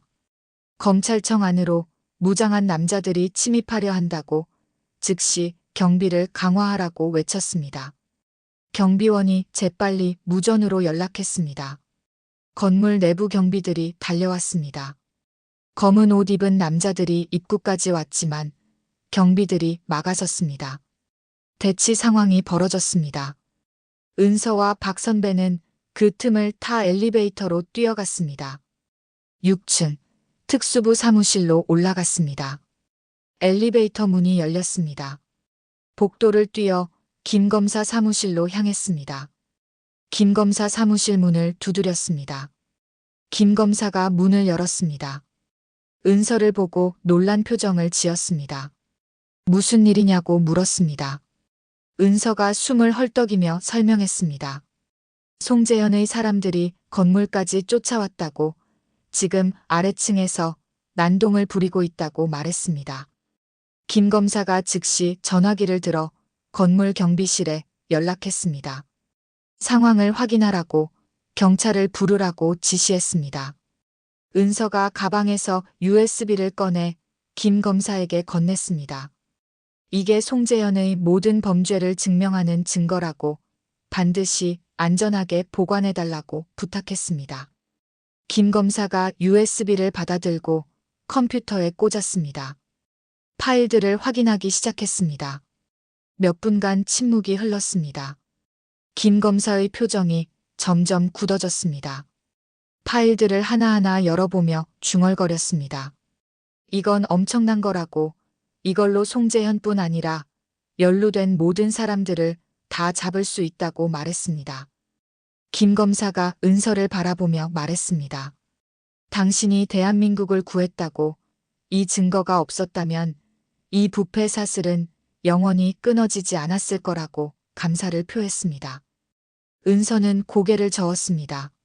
자기가 한 게 아니라고, 이정훈 전 국세청장이 목숨 걸고 모은 자료라고, 그분의 희생을 헛되게 하지 말아달라고 부탁했습니다. 김 검사가 고개를 끄덕였습니다. 약속하겠다고, 반드시 모든 진실을 밝히겠다고 다짐했습니다. 바로 그때 복도에서 소란이 들렸습니다. 고함 소리와 발소리가 가까워졌습니다. 김 검사 사무실 문이 벌컥 열렸습니다. 송재현이 들어왔습니다. 그 뒤로 검은 옷 입은 남자 4명이 따라 들어왔습니다. 김 검사가 벌떡 일어나며 소리쳤습니다. 여긴 검찰청이라고, 무슨 짓이냐고 따졌습니다. 송재현이 차갑게 웃었습니다. 그리고 말했습니다. 자기 소유물을 찾으러 왔다고 USB를 돌려달라고 요구했습니다. 김 검사가 거부했습니다. 이건 이미 검찰이 압수한 증거물이라고 돌려줄 수 없다고 선언했습니다. 송재현의 표정이 굳어졌습니다. 그리고 뒤의 남자들에게 눈짓했습니다. 남자들이 앞으로 나섰습니다. 은서가 김 검사와 박 선배 앞을 막아섰습니다. 그리고 가방에서 침통을 꺼냈습니다. 송재현이 은서를 보며 말했습니다. 섬광, 당신은 정말 끈질기다고, 하지만 이제 끝이라고, 여기서 다 끝난다고 위협했습니다. 은서가 대답했습니다. 시도해보세요. 긴장감이 흘렀습니다. 바로 그 순간 복도에서 경찰 사이렌 소리가 들렸습니다. 그리고 무거운 발소리가 가까워졌습니다. 경찰 특공대원들이 복도에 나타났습니다. 완전 무장을 하고 있었습니다. 특공대장이 소리쳤습니다. 모두 손들고 엎드리라고 명령했습니다. 송재현의 남자들이 당황했습니다. 서로를 쳐다봤습니다. 송재현이 이를 갈았습니다. 하지만 어쩔 수 없었습니다. 경찰이 너무 많았습니다. 송재현과 그의 남자들이 바닥에 엎드렸습니다. 경찰들이 달려들어 수갑을 채웠습니다. 송재현이 끌려가며 은서를 노려봤습니다. 그 눈빛엔 증오와 분노가 가득했습니다. 입을 열어 뭔가 말하려 했지만 경찰이 강제로 끌고 나갔습니다. 사무실이 조용해졌습니다. 은서는 그 자리에 주저앉았습니다. 온몸의 힘이 빠져나갔습니다. 긴장이 풀리니 다리에 힘이 들어가지 않았습니다. 박 선배가 은서의 어깨에 손을 올렸습니다. 수고했다고, 이제 끝났다고 위로했습니다. 김 검사가 다가와 말했습니다. 당신 덕분에 대한민국 사법 역사에 한 획을 그었다고, 진심으로 감사하다고 말했습니다. 은서는 고개를 끄덕였습니다. 하지만 말은 하지 못했습니다. 목이 메었습니다. 그날 밤 송재현 체포 소식이 전국에 보도됐습니다. 특검이 구성됐고 대대적인 수사가 시작됐습니다. USB에 담긴 증거들이 하나씩 공개되며 연루된 정치인과 공직자들이 줄줄이 조사받기 시작했습니다. 대한민국이 뒤집혔습니다. 그리고 그 중심에 섬광 한은서가 있었습니다. 한 달이 지났습니다. 송재현 재판이 시작됐습니다. 법정은 매일 사람들로 가득 찼습니다. 언론은 연일 이 사건을 보도했습니다. 10년간 쌓인 부패의 실체가 하나씩 드러났습니다. 검찰은 USB에 담긴 증거를 바탕으로 기소했습니다. 살인, 교사, 사기, 횡령, 뇌물공여, 세금 포탈까지 혐의가 수십 가지였습니다. 송재현과 연루된 정치인 15명, 고위 공직자 23명이 함께 조사받았습니다. 은서는 재판에 증인으로 출석했습니다. 증언대에 서서 영원요양원에서 목격한 모든 것을 진술했습니다. 어떻게 노인들이 감금되었는지, 어떤 약물이 투여되었는지, 유언장이 어떻게 변조되었는지 상세히 설명했습니다. 방청석에 앉아있던 사람들이 울었습니다. 희생된 노인들의 가족들이었습니다. 정만수의 딸 정수진도 그곳에 있었습니다. 은서와 눈이 마주치자 고개를 숙여 감사의 인사를 보냈습니다. 재판부는 엄중한 표정으로 은서의 증언을 들었습니다. 판사가 말했습니다. 증언 감사하다고, 당신의 용기가 많은 생명을 구했다고 치하했습니다. 은서는 조용히 증언대에서 내려왔습니다. 송재현은 피고석에 앉아 은서를 노려봤습니다. 하지만 이제 그에겐 아무런 힘도 없었습니다. 수갑이 채워진 손, 초라한 죄수복 차림의 그는 과거의 위세를 완전히 잃은 모습이었습니다. 재판은 석 달간 계속됐습니다. 그리고 마침내 판결이 내려졌습니다. 송재현에게 징역 30년이 선고됐습니다. 김태수 전 원장에게는 징역 25년, 신현우에게는 징역 20년이 선고됐습니다. 영원요양원에서 범죄에 가담한 직원들도 각각 형량을 받았습니다. 법정은 박수로 가득 찼습니다. 정의가 실현되는 순간이었습니다. 은서는 법정 밖으로 나왔습니다. 가을 햇살이 따뜻했습니다. 은서는 하늘을 올려다봤습니다. 구름 한 점 없는 맑은 하늘이었습니다. 누군가 은서에게 다가왔습니다. 정인숙 할머니였습니다. 지팡이를 짚고 천천히 걸어왔습니다. 얼굴엔 건강한 혈색이 돌아 있었습니다. 할머니가 은서의 손을 꽉 잡았습니다. 그리고 말했습니다. 고맙다고, 남편의 억울함을 풀어줘서 진심으로 감사하다고, 선생님이 아니었다면 자기도 남편처럼 됐을 거라고 말했습니다. 은서가 할머니의 손을 가만히 잡았습니다. 이제 편안히 지내시라고, 건강 잘 챙기시라고 당부했습니다. 할머니가 눈물을 닦으며 고개를 끄덕였습니다. 정만수 할아버지도 왔습니다. 휠체어는 더 이상 타지 않았습니다. 지팡이를 짚고 걸어왔습니다. 재활 치료를 꾸준히 받아 많이 회복됐다고 했습니다. 딸 정수진이 옆에서 부축하고 있었습니다. 할아버지가 은서를 보며 말했습니다. 은사이자 생명의 은인이라고, 평생 잊지 못할 거라고 감사를 표했습니다. 은서는 쑥스러워하며 손살에 쳤습니다. 자기가 할 일을 했을 뿐이라고 말했습니다. 이승환 할아버지도 가족들과 함께 왔습니다. 3층 병실에서 묶여있던 그 할아버지였습니다. 이제는 완전히 회복해 건강한 모습이었습니다. 할아버지가 은서에게 깊이 절했습니다. 목숨을 구해줘서 감사하다고, 당신은 진짜 천사라고 말했습니다. 은서는 할아버지를 부축해 일으켰습니다. 절은 받을 수 없다고, 그저 평안하게 사시는 걸 보는 게 자기에게 가장 큰 보답이라고 말했습니다. 영원요양원에서 구출된 환자들이 줄지어 은서에게 인사했습니다. 모두 건강을 되찾았고 가족들과 함께 행복하게 지내고 있었습니다.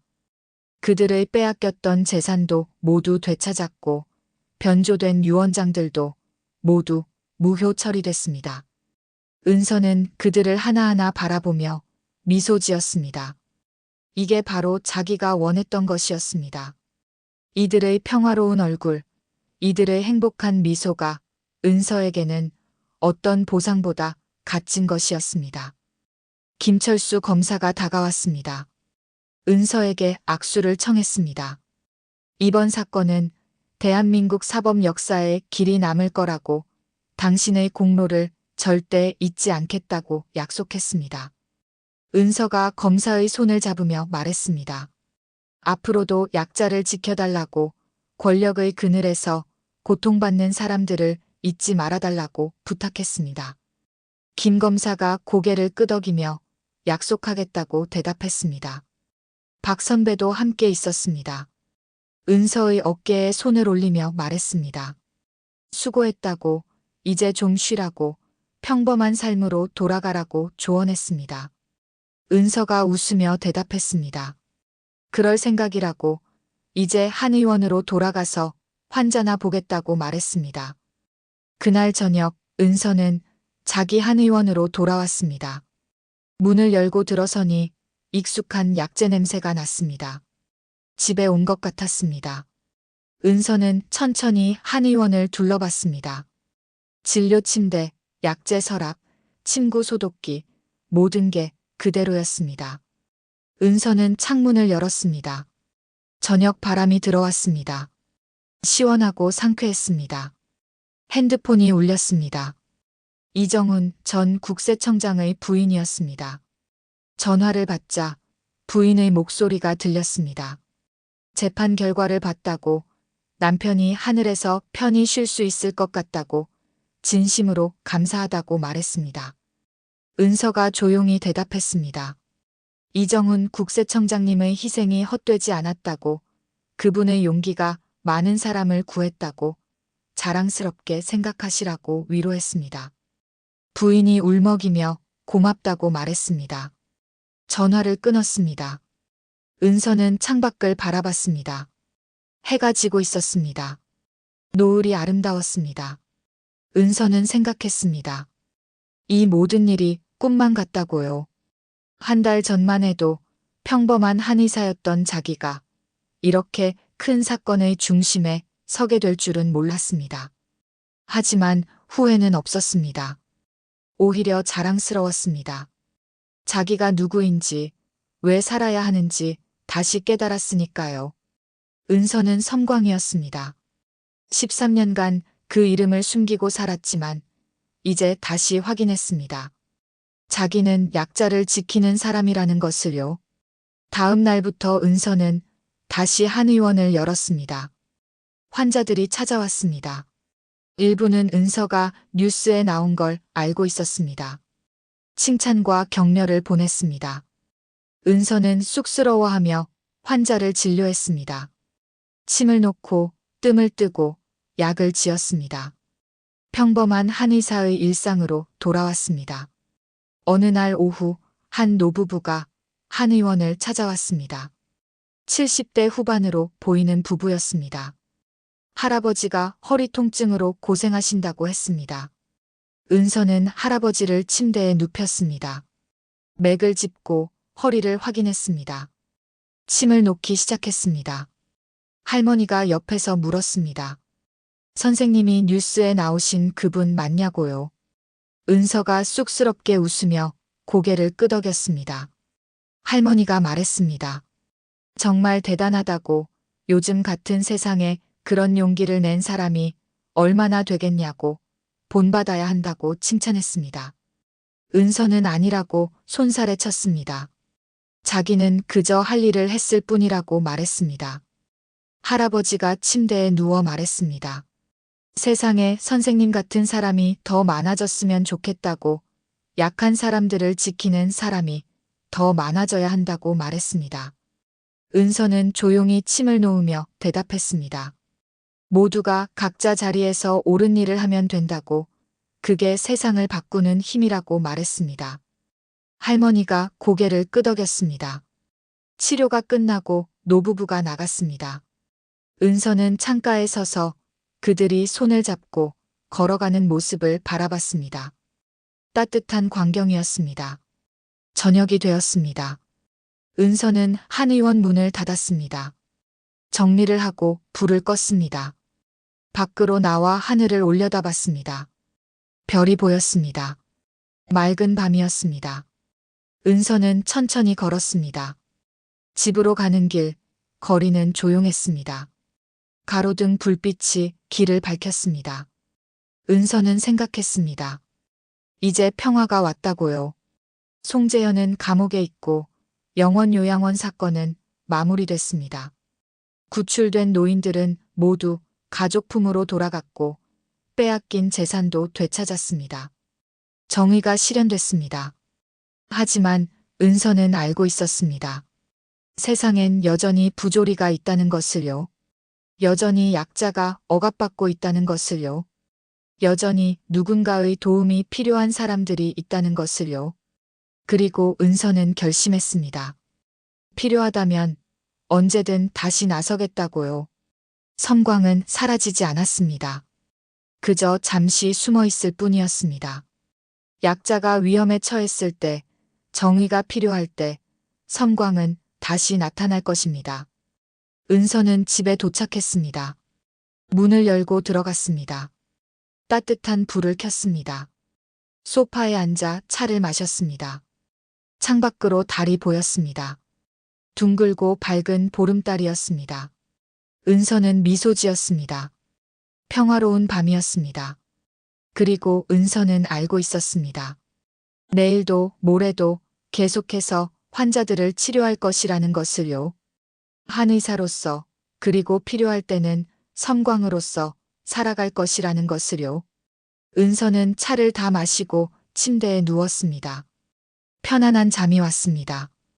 꿈속에서 은서는 웃고 있었습니다. 행복한 꿈이었습니다. 여러분, 은서의 이야기 재미있게 들으셨나요? 운전 중에 들으셨나요? 집안일 하시면서 들으셨나요? 운동하시면서 들으셨나요? 댓글로 꼭 남겨주세요. 그리고 이 이야기가 마음에 드셨다면 구독 버튼과 좋아요 버튼을 꼭 눌러주세요. 매일 새로운 이야기로 여러분을 찾아뵙겠습니다. 감사합니다.